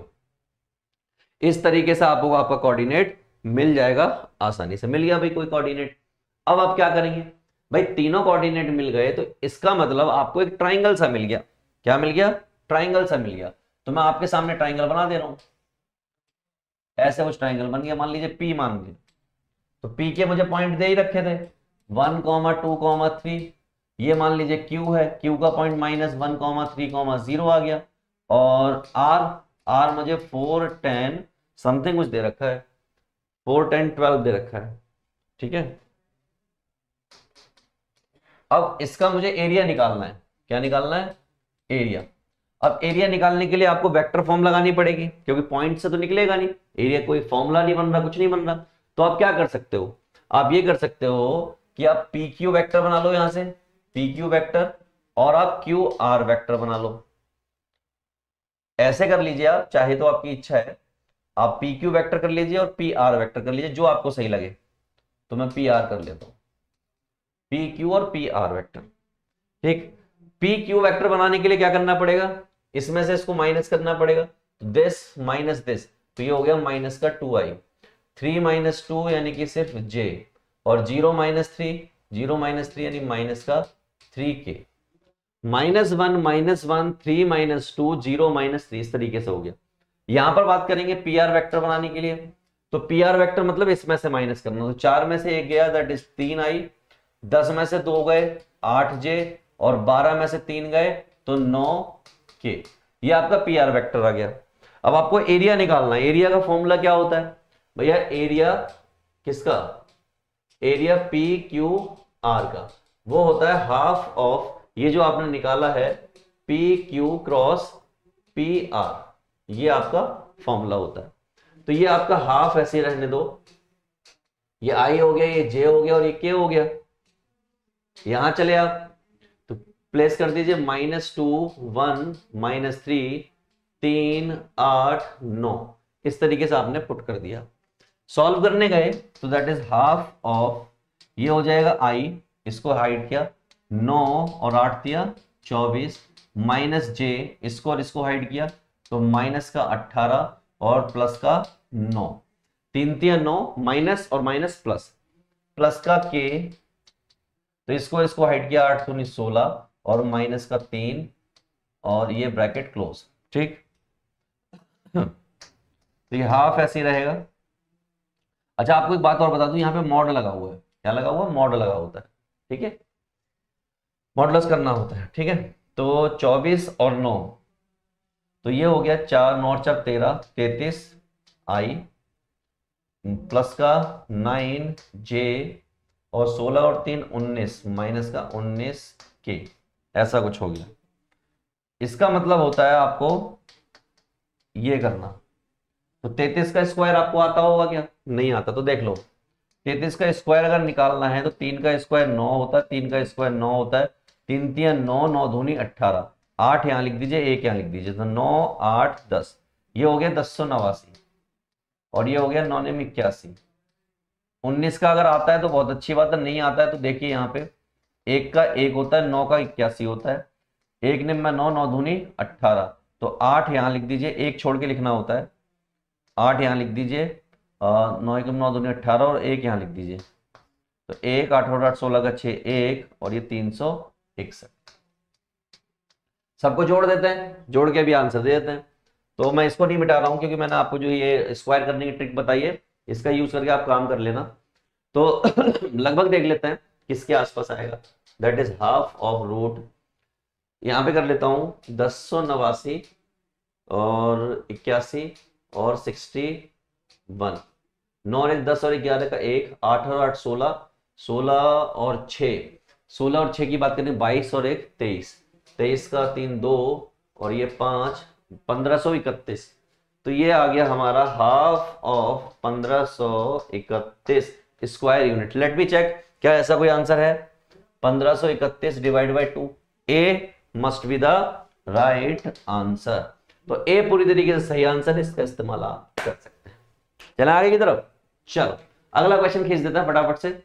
ये वाला क्वेश्चन है यार, ये ऐसा क्वेश्चन आया है, ऐसा क्वेश्चन हमने क्लास में कराया है। मैंने कहा लो खींचते हैं, कैसे खींचते हैं पहले सुनो, काम की बात सुनो। यहां पर आप इसको अगर आप ट्रुथ टेबल बना के जाओगे तो थोड़ा लेंथी पड़ जाएगा, तो आप शॉर्ट में जा सकते हो। कैसे जा सकते हो, मैं आपको एक बात बता दूं, कहीं पर लिखा है अगर ये, तो इसका मतलब क्या होता है। इसका मतलब होता है, आपको हमेशा याद रखना है, जब भी इसका मतलब लिखा हो तो नेगेशन पी लगाओ।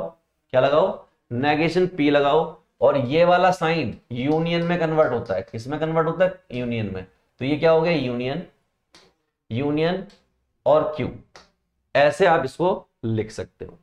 समझ गए बात को। हमेशा हमेशा हमेशा रखो, इस वाले का क्या होगा, नेगेशन होगा। जब भी इंप्लाइज दिया जाएगा इस वाले का नेगेशन होगा, ये वाला साइन चेंज होगा यूनियन में। मैं लिख दे रहा हूं यहां पर। तो ये प्रॉपर्टी आपको यूज करनी है, और अगर ये प्रॉपर्टी आपको आ गई तो फिर आपने सब कर डाला। अब क्वेश्चन क्या दिया हुआ था, क्वेश्चन दिया हुआ था P Q union R Q, ये दिया हुआ है क्वेश्चन। हमने कहा ठीक है यार, ऐसी कोई दिक्कत वाली बात नहीं है, क्या हम क्वेश्चन खींच सकते हैं, नहीं खींच सकते। मैंने पहले ध्यान से देखो, ये पी क्यू आर लिखा हुआ है, यानी कि ये ऐसे लिखा हुआ है। इसका मतलब क्या है, इसका मतलब नेगेशन यूनियन ये लिखा हुआ है, और ये आर क्यू लिखा हुआ है, तो इसका मतलब क्या है, नेगेशन ऑफ आर क्यू लिखा हुआ है। और अगर मैं इन दोनों चीजों को कंबाइन कर दूं, बहुत सेकंड का क्वेश्चन है, सेकंड का क्वेश्चन है, तो इसका मतलब क्या हो गया, इसका मतलब हो गया भाई इसको मैं ये करना है और इसको मैंने ये करना है, तो मैं इसकी जगह पे क्या लिख दूंगा, इसकी जगह पे लिख दूंगा negation of P that is Q, इसको ऐसे लिख दिया। यूनियन, यहां पर क्या लिख दिया, negation of R union Q, ये लिख दिया। अब गौर से देखिए, यहां पे एक नोट लिख दे रहा हूं मैं आपके लिए। नोट ये है कि अगर यूनियन हो, all R unions, all R unions, then position doesn't matter, position matter नहीं करती। अगर ऐसा कुछ है तो भाई, अगर ऐसा कुछ है तो इसका मतलब क्या हो गया, ये ऐसे ही रहेगा, ये क्यू ही रहेगा, ये आपका ऐसा कुछ हो जाएगा, ऐसा कुछ। तो इससे तो ये आया। अब मुझे देखना है कि यहां से किससे ऐसा आ सकता है, किससे ऐसा आ सकता है। तो मैंने क्या करना है, सबसे पहले ए ऑप्शन पकड़ लेना है। सबसे पहले अगर मैंने ए ऑप्शन पकड़ा तो ए ऑप्शन क्या है मेरा, ए ऑप्शन है पी आर इंप्लाइज क्यू, यही है ए ऑप्शन, यही है राइट। अगर यही है तो जब मैं इस पे नेगेशन वाली प्रॉपर्टी लगाऊंगा तो आपको मालूम है, आपने ये सीखा है कि अगर कहीं ऐसे लिखा हुआ हो तो आप नेगेशन और पी यूनियन क्यू ऐसे लिख सकते हैं। तो अगर इस कंडीशन में लगाऊंगा तो यहां क्या हो जाएगा, यहां हो जाना चाहिए negation of this union Q, ये हो जाना चाहिए। और नेगेशन जिस दिन अंदर जाता है, नेगेशन जिस दिन अंदर जाता है तो नेगेशन इंडिविजुअली लग जाता है, इस पे भी लग जाएगा, इस पे भी लग जाएगा, और इस पे लगाने की जरूरत है नहीं। और ये वाला साइन नेगेशन अंदर जाने पर यूनियन में चेंज हो जाता है, यूनियन में चेंज होता है, चेंज होता है। तो ये भी मैंने आपके सामने लिख डाला। अगर ये यूनियन में चेंज होता है, इसका मतलब यहां पे क्या लगा दो, यूनियन लगा दो। और इसी बात को अगर मुझे ठीक से लिखना हो तो मैं फिर से इसको ऐसे लिख दूं, और ये ए ऑप्शन मैच कर गया, किससे मैच कर गया, इससे। देखिए यही आया था, ये रहा। तो ए इज द करेक्ट आंसर। टक टक टक टक आंसर कर सकते थे, मात्र 10 से 15 सेकंड 20 सेकंड लगाते, टक से क्वेश्चन हो जाता था, बाकी क्वेश्चन के लिए आप बच जाते। और एक क्वेश्चन जेईई मेंस पूछ ही रहा है, बार बार पूछ रहा है, पागल हो रखा है बिल्कुल, बार बार पूछ रहा है इस पर, तो आप उसके लिए तैयार रहिए। राइट, आगे दौड़ जाते हैं। अगला क्वेश्चन क्या है भाइयों, बाइनोमियल का है क्या, बाइनोमियल का। भाई साहब लल्लू क्वेश्चन पूछा है, इतनी बार क्लास में यही चीजें बताई गई हैं, सेम चीजें बताई गई हैं, और इतना लल्लू पूछ बैठा। बस उसने क्या किया, ये चीज अपने घर से ऐड ऑन कर दी। मैंने कहा यार इससे कौन सा डर रहे हैं हम, मैंने कहा आओ करते हैं। इसको देखो ध्यान से, ये क्या लिखा है, 2n फैक्टोरियल अपॉन में 2n minus 3 factorial and 3 factorial. इसके केस में ये उल्टा हो जाएगा, 3 फैक्टोरियल ऊपर चला जाएगा और n माइनस 3 फैक्टोरियल ऊपर चला जाएगा, नीचे हो जाएगा n फैक्टोरियल। राइट, सेम से ढूंढो, सेम प्रजाति के लोग ढूंढो, अगर मिल जाए तो आपको सेम प्रजाति के लोग मिलेंगे तभी आप मजा कर पाओगे, अदरवाइज मजा नहीं कर पाओगे। पता है ना, आपको मजा नहीं आता गैर प्रजाति के लोग मिल जाते हैं तो भाई साहब अगर मैं गौर से देखूं इसको, 3 फैक्टोरियल से 3 फैक्टोरियल का अंतिम संस्कार हो गया, खुला अंतिम संस्कार हुआ, और बराबर में कौन बैठा है, 10 बैठा हुआ है। मैंने कहा ठीक है, इसको देखो 2n लिखा है, इसको 2n माइनस 1 लिखा है, इसको 2n माइनस 2 लिखा और 2n माइनस 3 भी लिखा है। इसको भैया लिख लिया, तो नीचे 2n माइनस 3 पहले से इंतजार कर रहा था कि बाबू तुम घर कब आओगे, तो जैसे ये आया इससे इसका अंतिम संस्कार कर दिया। यहां पर गौर से देखिए, इसको मैंने n माइनस 1 n माइनस 2 और n माइनस 3 लिखा, और इसका इंतजार भी कोई कर रहा था। कौन कर रहा था, ये यहां पर बैठा इसका इंतजार कर रहा था। अगर ये इसका इंतजार कर रहा था तो अपने को क्या करना है, अपने को तो टिका देना है इसको। लो टिका दिया इसको, और देखिए एक n से एक n का अंतिम संस्कार कर दिया मैंने। अब जो बचा उसको एक्यूमुलेट कर देता हूं और आपके सामने लिख देता हूं। तो ये देखिए ऊपर 2 है, ये आपका 2n माइनस 1 है, और यहां से 2 कॉमन ले लिया तो ये n माइनस 1 है।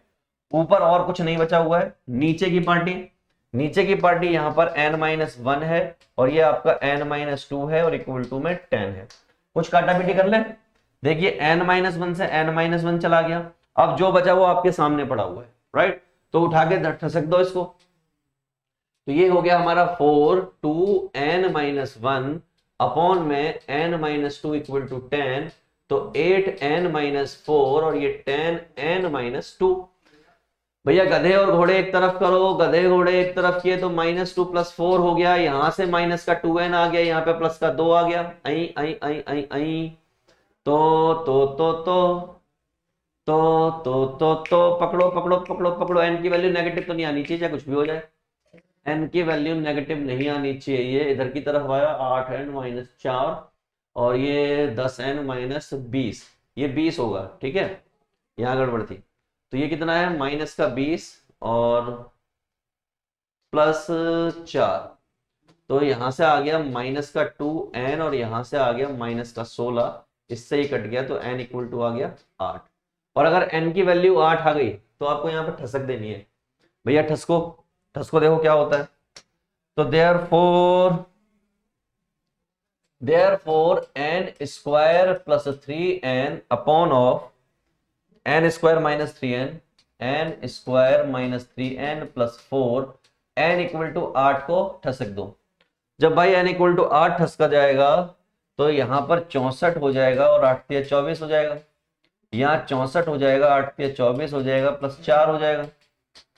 4 और 4 8 होते हैं, 6 और 2 8 होते हैं, 64 और 24। यहाँ का मामला देखिए, सबसे पहले देखिए ये माइनस का 20 बचा, 88, ये आपका 44 बचा, 44 दूनी 88 होते हैं, तो इसका आंसर कितना आ गया, 2 आ गया। लेट मी चेक किया तो कोई ऐसा ऑप्शन है क्या, ऑप्शन था ही नहीं, तो यहां से आंसर कितना आ गया, 2 आ गया। तो यही हमारा सही था। ठीक है, आप लोग कमेंट करके बताइएगा अगर आपको सही पता हो तो। ठीक, अब ये क्वेश्चन है, क्वेश्चन तो आसान है, बस थोड़ा सा इसको ठीक करना पड़ेगा। हालात इसके ठीक नहीं है। क्या है, एक्स स्क्वायर एक्स प्लस 10, ये यहाँ पर x होगा और यहाँ पर dx होगा, x 10x प्लस 1 का होल स्क्वायर, ऐसा कुछ दे रखा है। मैंने कहा यार इसको कैसे सॉल्व करें, मैंने कहा रुको एक काम करो, अगर आप इसको गौर से देखोगे तो मैं आपको एक चीज दिखा रहा हूं कि अगर कहीं पे लिखा हो x square x plus 10x upon में x 10x प्लस 1 का होल स्क्वायर dx, मान लीजिए इतना ही क्वेश्चन होता, वो एक्स स्क्वायर होता ही नहीं, हमने अपने घर से लिख दिया फिर क्या करते हैं, मैंने कहा एक काम करके देखो, आप इसमें पुट करके देखो कि अगर मैं x tan x प्लस 1 को थोड़ी देर के लिए अगर t पुट कर दूं तो क्या होगा भाई, डेरिवेटिव करना पड़ेगा, x सेम रहेगा, इसका क्या हो जाएगा sec स्क्वायर x, फिर इस बार tan x सेम रहेगा और x का क्या हो जाएगा 1 हो जाएगा, और इस वाले 1 का क्या हो गया, इस वाले का 0 हो गया, और ये क्या हो गया dx या dt अपॉन dx। उम्मीद है आपको ये बात क्लियर होगी। ये क्या आ गया dt अपॉन dx। अगर मैं इसको ठीक से देखूं तो x sec square x plus tan x और equal to dt upon dx, ऐसे लिखा हुआ है। इसका मतलब यार ये तो वही चीज लिखी हुई है जो यहां पर है, और अगर ये वही चीज लिखी हुई है, मान लेते हैं इसको I1 है, ठीक, अगर ये वही चीज लिखी हुई है तो इसका मतलब ये क्या हो गया, यहां पर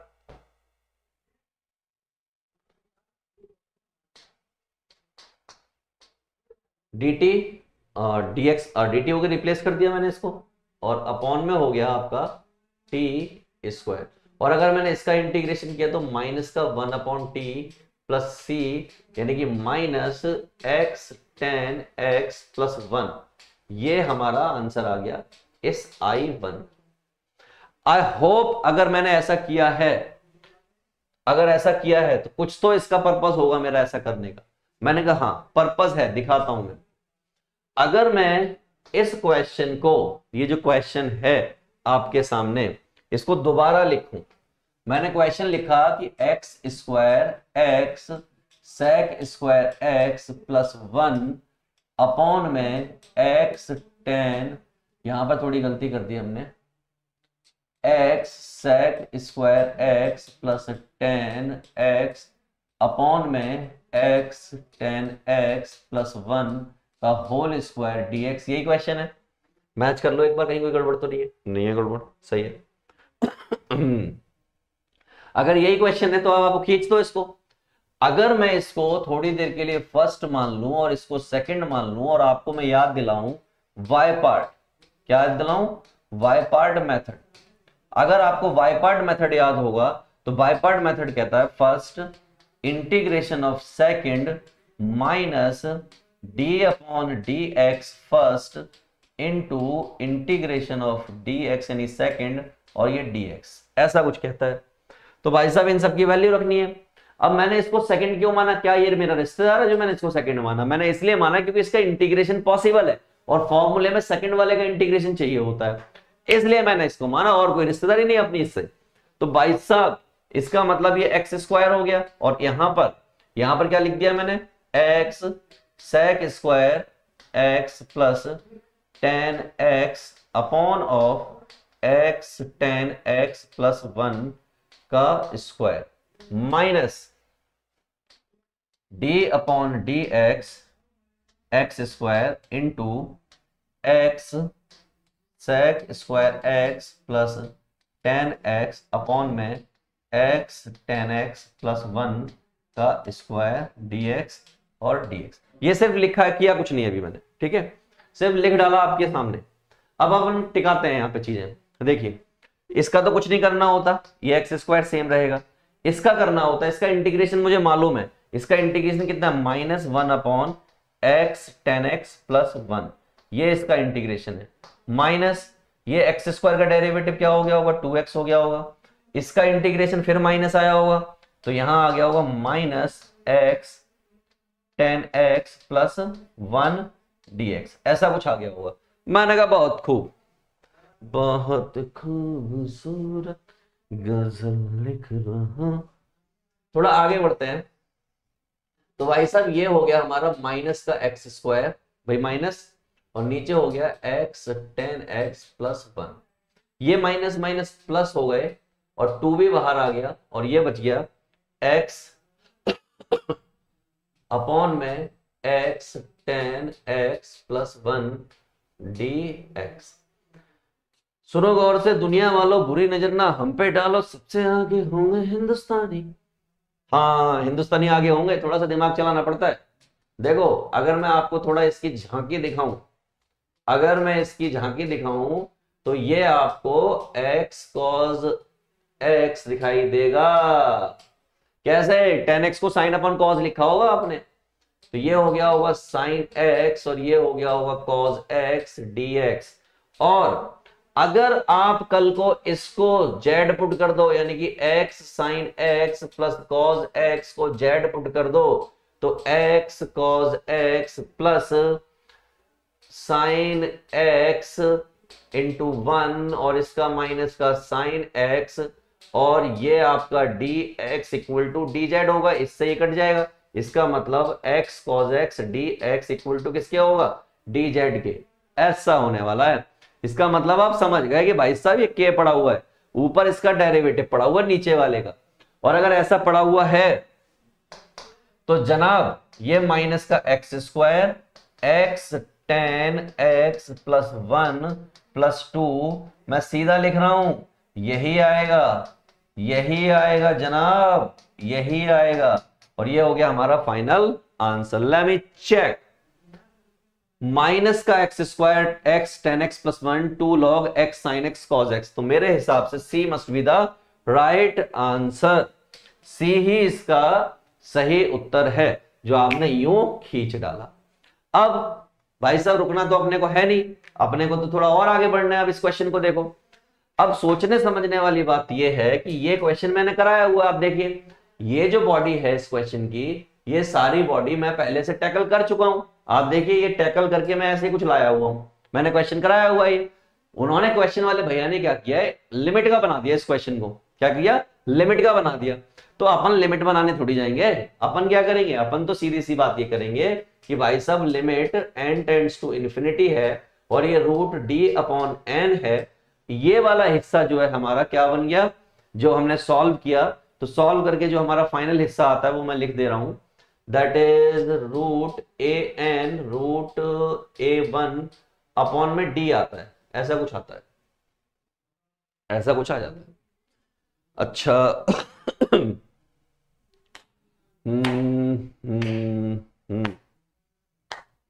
यही आता है, ठीक है।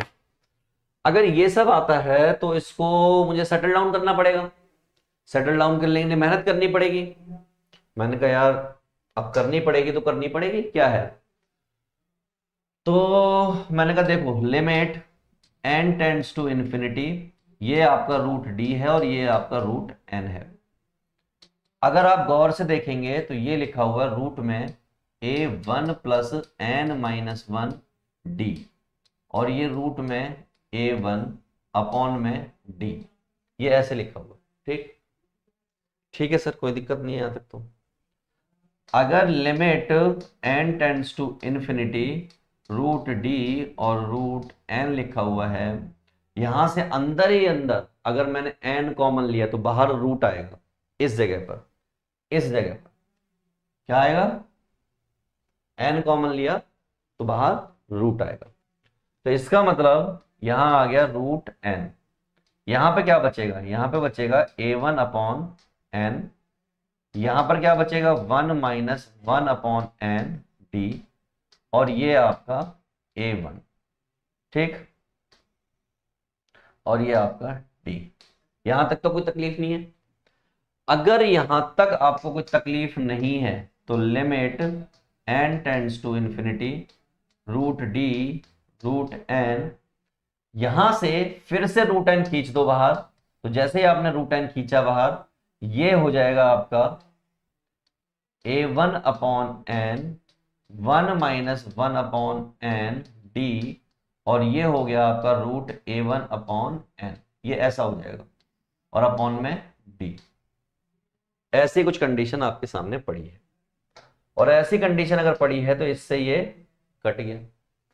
इससे अगर ये कट गया तो अब आपको इसको नेस्तनाबूद करना है, लिमिट रख देनी है। लिमिट रखोगे तो ये वाली पार्टी जीरो हो जाएगी, लिमिट रखोगे तो ये वाली पार्टी जीरो हो जाएगी। तो ये पार्टी जीरो, ये पार्टी जीरो, तो डी बचेगा वहां पर, और ये पार्टी जीरो। तो मेरे हिसाब से limit n tends to infinity जब रखी जाती है तो रूट d अपॉन d, ऐसा कुछ है, और ये पार्टी जीरो, ये पार्टी जीरो, ये पार्टी यानी ये वाली पार्टी 0, तो वहां से सिर्फ एक डी बच जाएगा।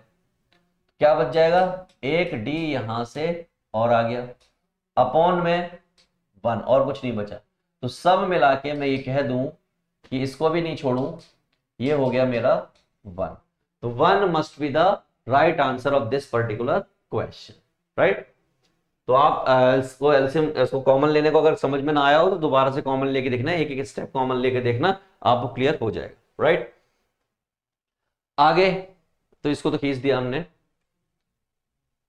ये क्वेश्चन है, क्वेश्चन बहुत आसान था। ये क्वेश्चन होता नहीं वैसे, आपसे नहीं होगा या कुछ बच्चों से नहीं होगा जिन्होंने ठीक से नहीं पढ़ा होगा। एक इसकी ना एक स्ट्रक्चर होती है, एक फिक्स स्ट्रक्चर होती है, कैरेक्टरिस्टिक बोलते हैं उसे। क्या बोलते हैं? Characteristic. Characteristic equation of matrix क्या होती है? वो होती है A square minus T R of A, trace बोलते हैं इसको, ए, और plus determinant of I equal to 0, ऐसा कुछ बोलते हैं। ये कैरेक्टरिस्टिक इक्वेशन होती है मैट्रिक्स की। अब क्वेश्चन वाले भैया ने मुझे क्या क्या दिया? उन्होंने कहा कि A square equal to I है, इसका मतलब मुझे ये A square minus I equal to 0 दिखाई दे रहा है।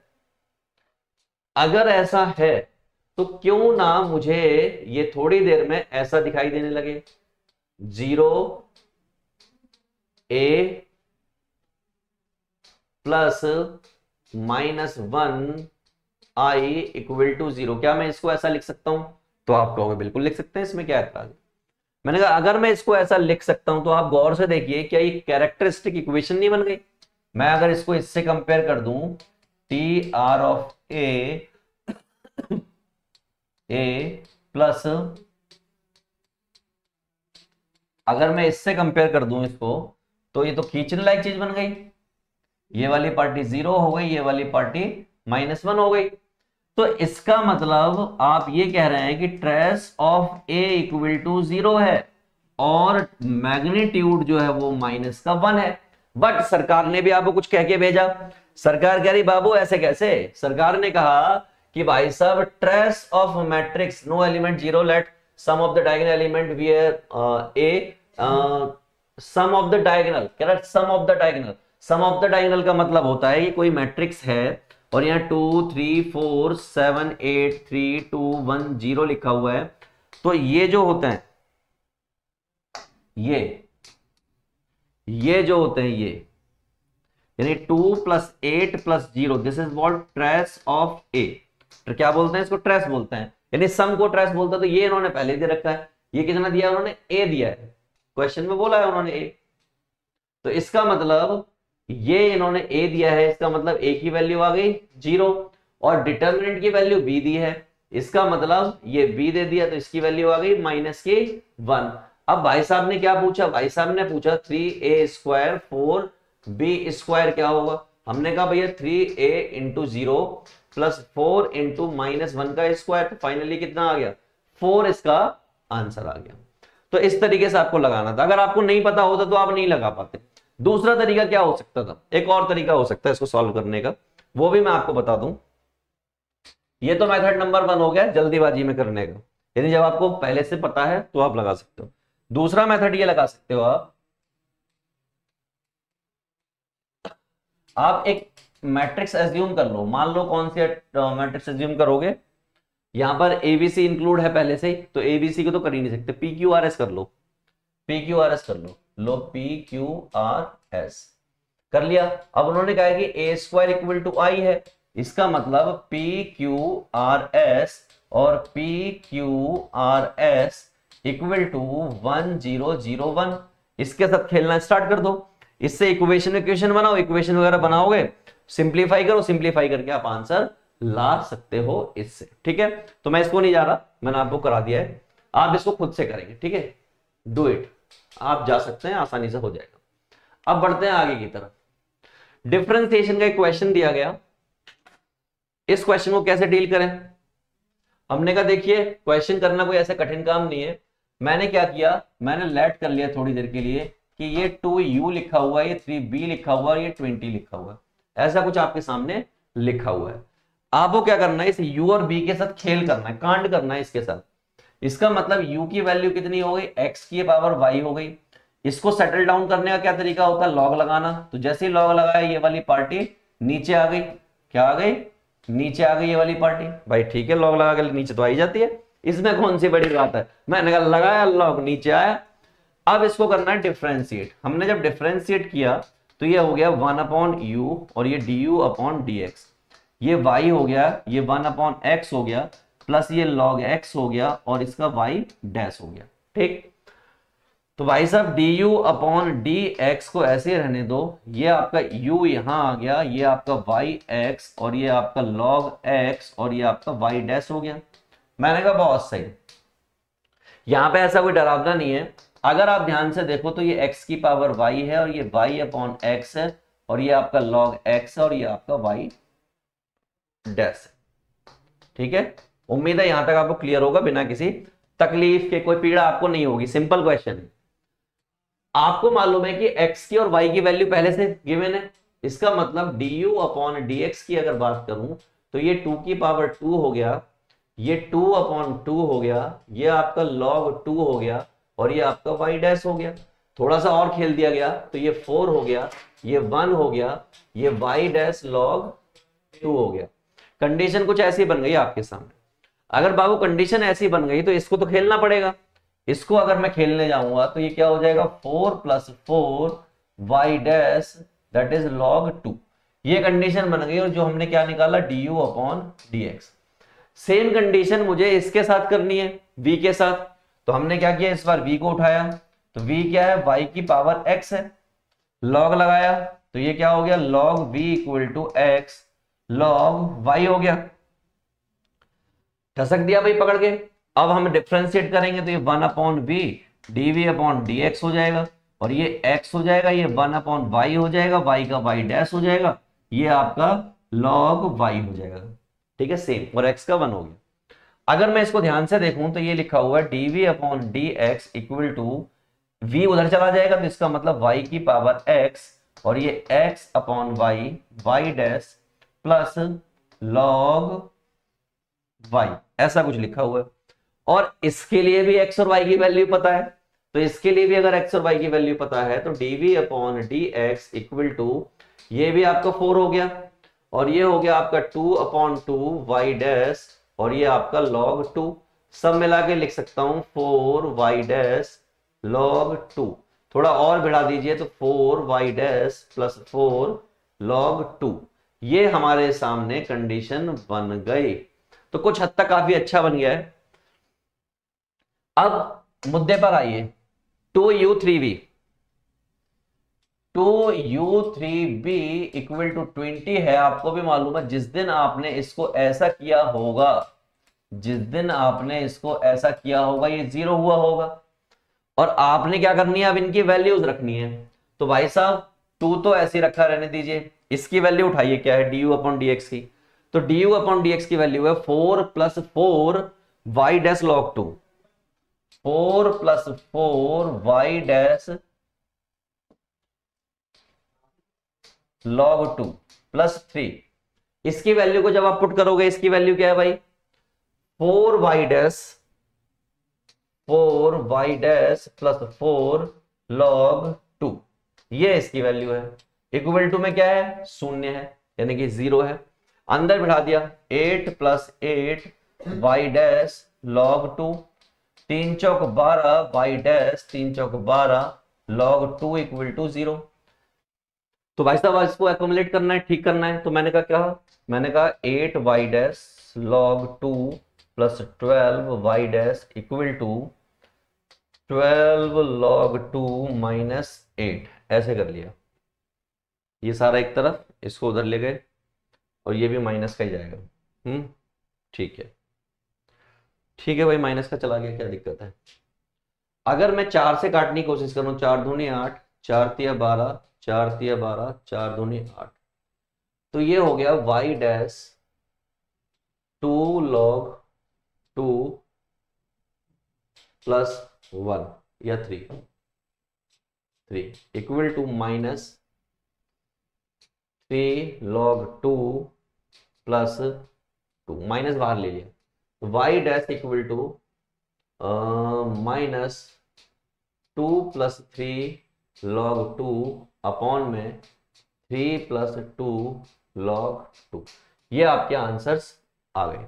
लेट मी चेक कि क्या ये सही आंसर है। आंसर है नहीं हमारे पास तो सॉरी, ये must be the correct answer. ठीक है, आप मैच कर लीजिएगा, अलग अलग जगह आपको अवेलेबल हो जाएगा। हम भी इसकी पीडीएफ डाल देंगे जैसे ही थोड़ा पब्लिक हो जाएंगी चीजें।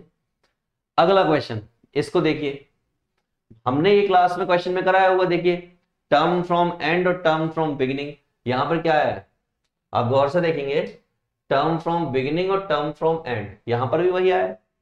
दिक्कत वाली बात क्या है, √6 दे रखा है तो हमने खींच देते हैं इस क्वेश्चन को।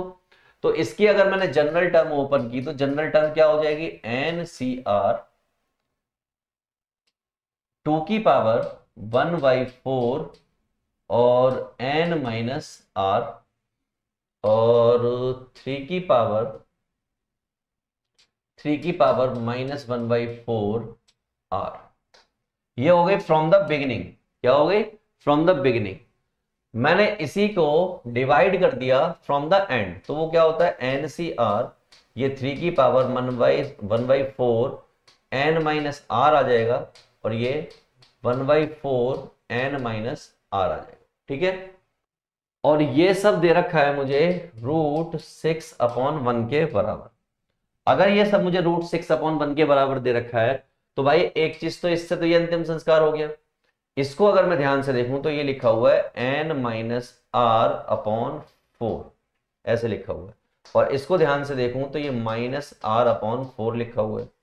यहां पर ध्यान से देखूं तो 3 -n + r/4 लिखा हुआ है और ये लिखा हुआ है n-r/4। इससे अगला स्टेप अगर मैं खींचने जाऊंगा तो ये क्या हो जाएगा, √6/1।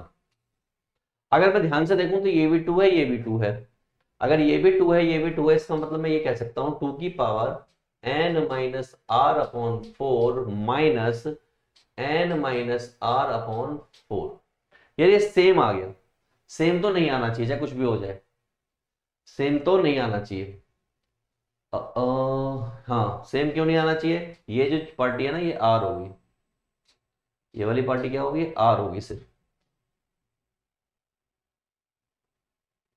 तो ये 2r⁴ ऐसे है, तो ये r/4 ऐसे कुछ हो गया। सिमिलरली 3 की पावर -r/4 है पहले से ही, ये लिखा हुआ है -n, ध्यान से देखो, -n + r, तो ये वाली पार्टी ऊपर जाएगी तो और माइनस हो जाएगी, तो -r - n/4 इक्वल टू √2√3 ऐसे लिख सकता हूं, है ना। समझ आया कुछ, मजा ही मजा होगा भी। इसका मतलब अगर मैं इसको ध्यान से देखूं तो 2n - 2r/4 3 -r + n/4 और ये 2 की पावर ½ और 3 की पावर ½ कंपैरिजन करना स्टार्ट किया। कंपैरिजन करते ही n - 2r/4 फिफ्थ टर्म की बात की है उसने, किसकी बात की है, फिफ्थ टर्म। तो अगर मैं फिफ्थ टर्म की बात कर देता हूं तो r की वैल्यू 4 हो गई। T5 का मतलब होता है T5 का मतलब होता है r की वैल्यू 4। तो भाई सब 4 पुट कर दे इसमें, क्या हो जाएगा, n - 2 × 4/4 इक्वल टू ½ इसका मतलब n - 8, ये हो गया 4/2 यानी कि 2, यानी कि n equal to 10। n equal to 10 is the correct answer. दूसरे वाले के लिए भी चेक कर लेते हैं भाई, कहीं इसके में तो गड़बड़ नहीं है। चेक तो होना ही चाहिए ना। तो दूसरे वाले के लिए जब मैंने चेक किया तो सबसे सेम आना चाहिए। तो ये क्या है हमारा n-2r divide by 4 equal to 1/2। तो n-2 into 4 divide by 2 equal to 1/2। 2 से इसको काट दिया तो n-8 इक्वल टू 2 यानी n इक्वल टू 10। इसका मतलब 10 जो है इसकी जो वैल्यू है वो कितनी आएगी 10 आएगी। तो ये क्वेश्चन भी हमने लपेट दिया है। आइए आगे बढ़ते हैं। अब ये क्वेश्चन दिया हुआ था, ये कुछ नहीं यार, वालीज थ्योरम का क्वेश्चन है। गामा फंक्शन होता है, this is what gamma function, this is what gamma function. Gamma function generally इसको वालीज थ्योरम के से कर लिया जाता है। उसमें क्या होता है, अगर कोई क्वेश्चन लिखा हुआ है 0 से लेके π/2 तक और ऐसे कुछ लिखा हुआ है sin की पावर mx और cos की पावर nx dx, ऐसे कुछ लिखा हुआ है, तो आप क्या करते हो, इसको लिख सकते हो m-1 m-3 और इस तरीके से लास्ट में 2 और 1 बचेगा। सिमिलरली n-1 n-3 और इस तरीके से लास्ट में 2 और 1 बचेगा। अपॉन में दोनों का सम कर लेते हो m प्लस n का। नीचे क्या करोगे आप m प्लस n लिखोगे और m प्लस n माइनस 2 करोगे, m प्लस n माइनस 4 करोगे और नीचे 2 और 1 आएगा। ठीक, इस तरीके से आपको टिकाना होता है इसमें। अब लास्ट में 1 आ जाए तो 1 रहने देते हैं, और अगर 2 आ जाए तो π/2, और 2 आ जाए तो 1 रहने देते हैं, और 1 आ जाए तो π/2 लगा देते हैं। तो जैसे इस क्वेश्चन की बात करूं तो 5 दे रखा है, तो ये कितना हो जाएगा 4 हो जाएगा। कितना हो गया 4। 5 में से आपकी बात 3 माइनस कर दिया भाई, 5 में से 1 माइनस किया, 3 माइनस करूंगा तो कितना बचेगा 2 बच जाएगा। तो ये वाला मामला तो यही सेटल हो गया। 7 वाले को देखोगे तो 7 में से 1 माइनस किया तो 6 हो गया, लेकिन जब मैंने इसमें से 3 माइनस किया 7 में से तो 4 हो गया, और फिर 3 फिर 5 माइनस किया तो 2 हो गया। नीचे m प्लस n 7 5 12, 12 में से 2 माइनस किया तो 10 हो गया, फिर 2 और घटाया तो 8 हो गया, फिर आपका 6 हो जाएगा, फिर 4 हो जाएगा, फिर आपका 2 हो जाएगा, और फिर 1 आ गया यहाँ पर। देखते हैं, घिस देते हैं इसको अभी फटाफट से, है ना।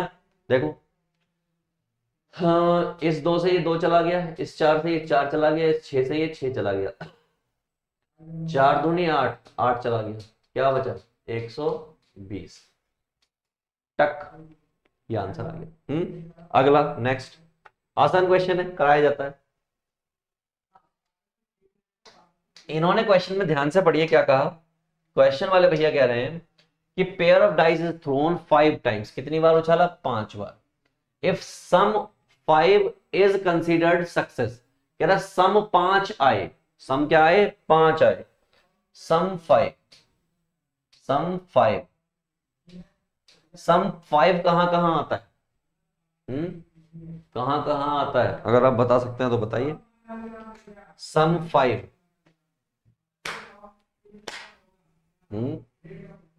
सम 5 आपको सोचना है। सम 5 अगर आपने सोच लिया तो आपका काम हो जाएगा, आसानी से हो जाएगा। ठीक है, तो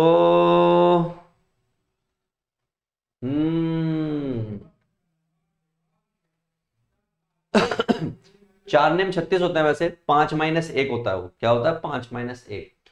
सम 5 की अगर मैं बात करूंगा, सम 5 कहां कहां आता है, सम 5 आता है 1 4 2 3 3 2 4 1 4 2 3, और कोई नंबर होता है 1 4 4 1 2 3 3 2 और 3 4 1 4। ठीक है, 4 नंबर है, कितने 4 नंबर। तो इसका मतलब सम 5 इज सक्सेस, ये क्या है सक्सेस है। तो मैंने कहा P, इसका मतलब 4/36, कितना हो गया 1/9, 4 9 36 होता है। तो देयरफॉर Q कितना हो जाएगा 1 minus 1/9, that is equal to 8/9 हो जाएगा। ठीक, एन कितना दे रखा है इस क्वेश्चन में, एन 5 बार उछालना है, और एक्स कितना दे रखा है, 4 दे रखा है।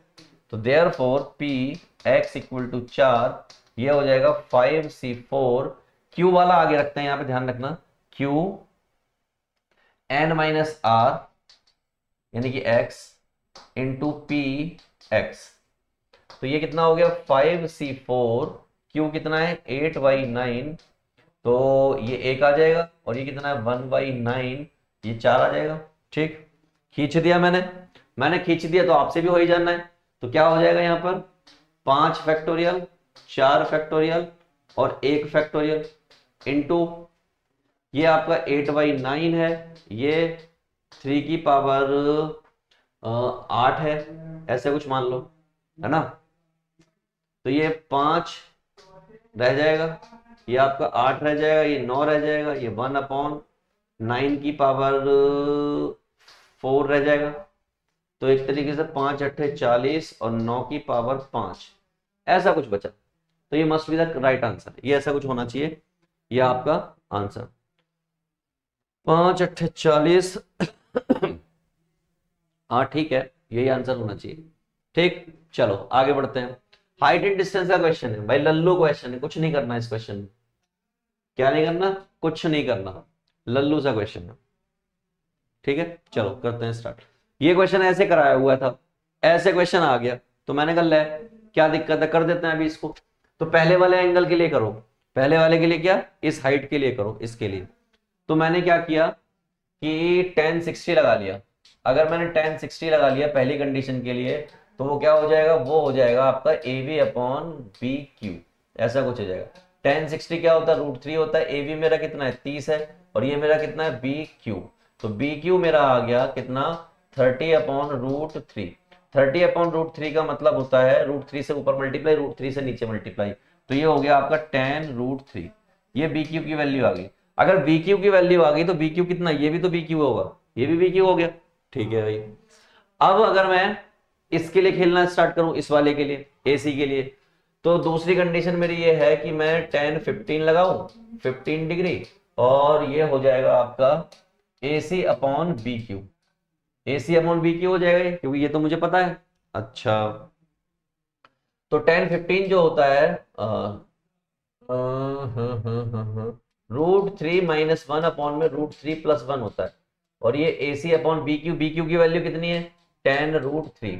तो देयरफॉर AC की वैल्यू निकाल लूंगा। इसको आप रैशनलाइज भी कर सकते हो, क्या कर सकते हो, रैशनलाइज भी कर सकते हो। तो ये आपका आ जाएगा tan√3, इसको ऐसे ही रहने दो, इसके साथ खेल खेलो, इसके जब खेल खेलोगे तो आई थिंक 2 समथिंग कुछ आ जाता है, उसको देख लेंगे अभी, है ना। चलो देखते हैं।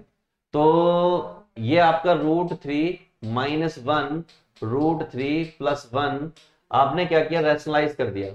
आपने क्या किया, √3 - 1 √3 - 1, इससे मल्टीप्लाई डिवाइड कर दिया। अगर मल्टीप्लाई डिवाइड कर दिया तो ये आपका tan√3 तो है ही, ये हो गया आपका √3 - 1 का स्क्वायर, और नीचे हो गया 3 - 1, ऐसा कुछ हो गया। ठीक, सिंपल है बात यार, ये इसमें क्या है ना। तो tan√3 चंगा, ये ऊपर हो जाएगा 3 + 1 - 2√3 अपॉन में हो गया 2। तो ये tan√3 एकदम ठीक है। 3 और 1 4 और 2, 2 से काट दोगे तो क्या बच जाएगा, यहाँ पर बच जाएगा 2 - √3, ऐसा कुछ बच जाएगा। अब आंसर्स जो दे रखे हैं वो ये नहीं दे रखे हैं, उन्होंने कहा एरिया वेरिया निकालो। तो एरिया वेरिया निकालो, तो उसकी बात क्या हो गई, ये tan√3 आ गया। ठीक, एरिया निकालना आपको कौन सा, PCBQ, PCBQ। तो ये तो मुझे मालूम है tan√3। अगर मुझे ये पता चल जाए तो मजा आ जाए। तो AC मुझे पता चल गया, AC कितना आया मेरा, AC ये आया। अगर मेरा AC ये है, अगर मेरा AC ये है, तो ध्यान से देखो, इसकी मल्टीप्लाई जिस दिन इससे होगी तो ये हो जाएगा 30 - 20 √3। और आपको AC की बात करनी है, यानी कि आपको ये वाला एरिया चाहिए। ये वाला एरिया निकालने के लिए आप क्या कर सकते हो, 30 में से माइनस कर सकते हो AC को, और 30 में से अगर AC को माइनस करोगे तो 30 - 30 + 20√3, इससे ही कट गया, तो ये आ गया 20√3, tan√3 और 20√3। तो फाइनली एरिया 10√3 इंटू 20√3, तो 10 दूनी 20 यानी कि 200, और ये 3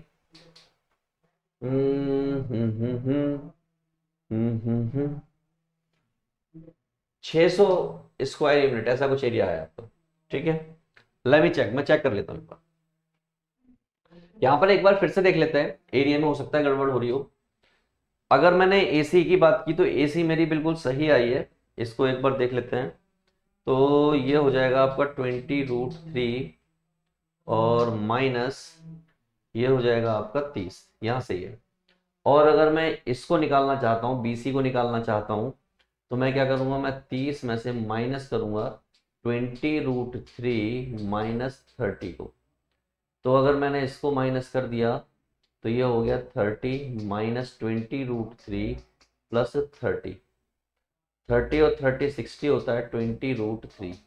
तो आप चाहो तो 20 कॉमन ले सकते हो, तो 3 माइनस √3 ऐसा कुछ हो गया, और √3 भी कॉमन ले सकते हो, 20√3 है ना। चलो एनीवे कोई बात नहीं। तो अब हम क्या करें, तो 20, मैं इसको ऐसे ही छोड़ दे रहा हूं अभी एसी को निकालने के बाद।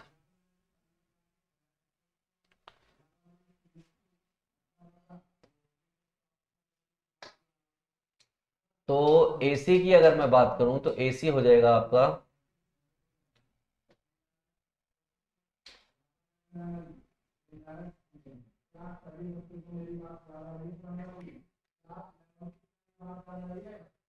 20√3 माइनस 30, 20√3 माइनस 30।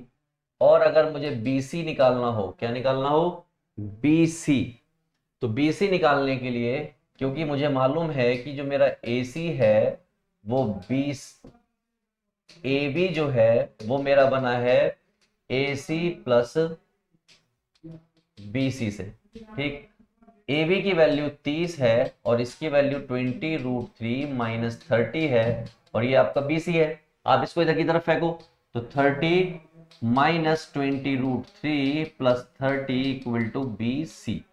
तो यहां से आपका आ गया 60 माइनस 20√3 इक्वल टू BC। यहां से आप कॉमन लेना चाहो तो 20 कॉमन ले सकते हो, तो यहां पे बच जाएगा 3 minus √3 that is equal to BC। एक और √3 कॉमन ले सकते हो, तो ये हो जाएगा √3 minus 1 that is equal to BC। ऐसा कुछ हो गया। ठीक, और आपको क्या चाहिए, आपको एरिया चाहिए, एरिया ऑफ PCBQ क्या है, PCBQ, PCBQ। तो वो क्या हो जाएगा, दिस इंटू दिस, यानी कि 10√3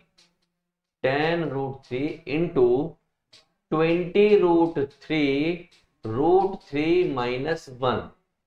इसका मतलब ये और दो भिड़ गए आपस में, तो ये हो गया 200 इंटू 3 और ये √3 माइनस 1, 600 √3 माइनस 1, ऐसा कुछ आ गया। तो ये लगभग आपका ये आंसर आ रहा होगा फ्रॉम माय साइड। ओके, तो स्क्वायर यूनिट जो भी लगाने हैं वो आप लगा लीजिएगा अपने हिसाब से। Okay, so this is all about now. एक और क्वेश्चन आपका एसएससी नेशनल क्वेश्चन है, ये क्वेश्चन आपने देखा होगा, एनसीईआरटी का क्वेश्चन है। एनसीईआरटी क्वेश्चन है, एनसीईआरटी में कहा जाता है कि ऑल एस आर टुगेदर, लेकिन यहाँ पे ऑल एस की बात नहीं की, वॉवेल की बात की गई। वॉवेल कौन कौन से हैं यहाँ पर, वॉवेल की बात करूं तो ए जो है 2 बार है, आई की बात कर लेते तो आई कितनी बार है, 1 और 1 2 बार है। ठीक है, तो ए की बात हो गई, ए एक्चुअली 3 बार है, दिस इज व्हाट 3 टाइम्स, 2 बार।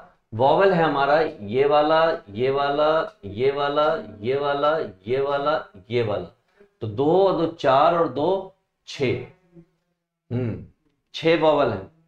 और ओ है हमारा 1 बार, 3 और 2 5 6, तो वॉवेल हो गए हमारे टोटल 6। मैंने क्या किया, टोटल लेटर गिनी है, 3 3 6 और 2 8, 2 10 और 2 12 और 1 13। हमने सिंपली किया 13 माइनस 6 प्लस 1, 13 में से 6 वॉवेल को हटाया और उन वॉवेल्स का एक बंडल बना के इसमें जोड़ दिया। तो 13 माइनस 6 यानी कि 14 माइनस 6, 14 माइनस 6 क्या होता है, 8 होता है।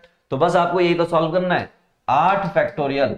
तो वॉवल का तो इंतजाम हो गया, वॉवल हटा दिए गए, वॉवल हटा दिए गए तो एस जो है 4 बार है वो लिख दिया मैंने, और यहां पर एस के अलावा और क्या रिपीट हो रहा है, एस के अलावा एन रिपीट हो रहा है, एन 2 बार है, 1 बार और 2 बार, तो वो लिख दिया 2 बार, इनटू अब 6 फैक्टोरियल को भी खोलो, जो वॉवेल है वो कितने हैं, 6 फैक्टोरियल हो गया, 6 फैक्टोरियल हो गया। अब उसमें कौन कौन से रिपीट है, उसमें सबसे पहले 3 रिपीट हो रहा है, फिर 2 रिपीट हो रहा है, फिर 1 रिपीट हो रहा है।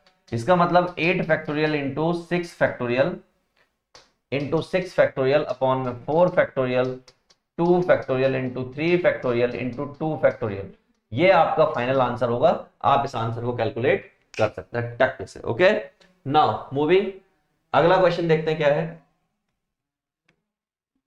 तो ये this is all about last question, ठीक है। 19 क्वेश्चन इतनी जल्दी में हमें मिल पाए क्योंकि सब कुछ मेमोरी बेस्ड होता है। तो आपने देखा कि पूरा का पूरा पेपर कितना इजी था, ऐसा कुछ भी नहीं था कि आप उसमें फंस जाएं और क्वेश्चंस को ना कर पाए, राइट। इसी तरीके से जैसे हमने शिफ्ट 1 का पेपर किया, आपको शिफ्ट 2 का पेपर भी प्रोवाइड करेंगे, और आगे भी आने वाले जितने पेपर्स होंगे सब हम आपको सॉल्यूशन लाते रहेंगे, और हर क्वेश्चन को 2 मेथड से 3 मेथड से जो भी पॉसिबल मेथड होंगे उन मेथड से आपको बताएंगे। चलिए, ऑल द बेस्ट। और जिन जिन बच्चों ने ये पेपर दिया है उनको ऑल द बेस्ट, और जो जो इस पेपर को जेईई के अगले राउंड में देने वाले हैं पेपर, उनको भी ऑल द बेस्ट।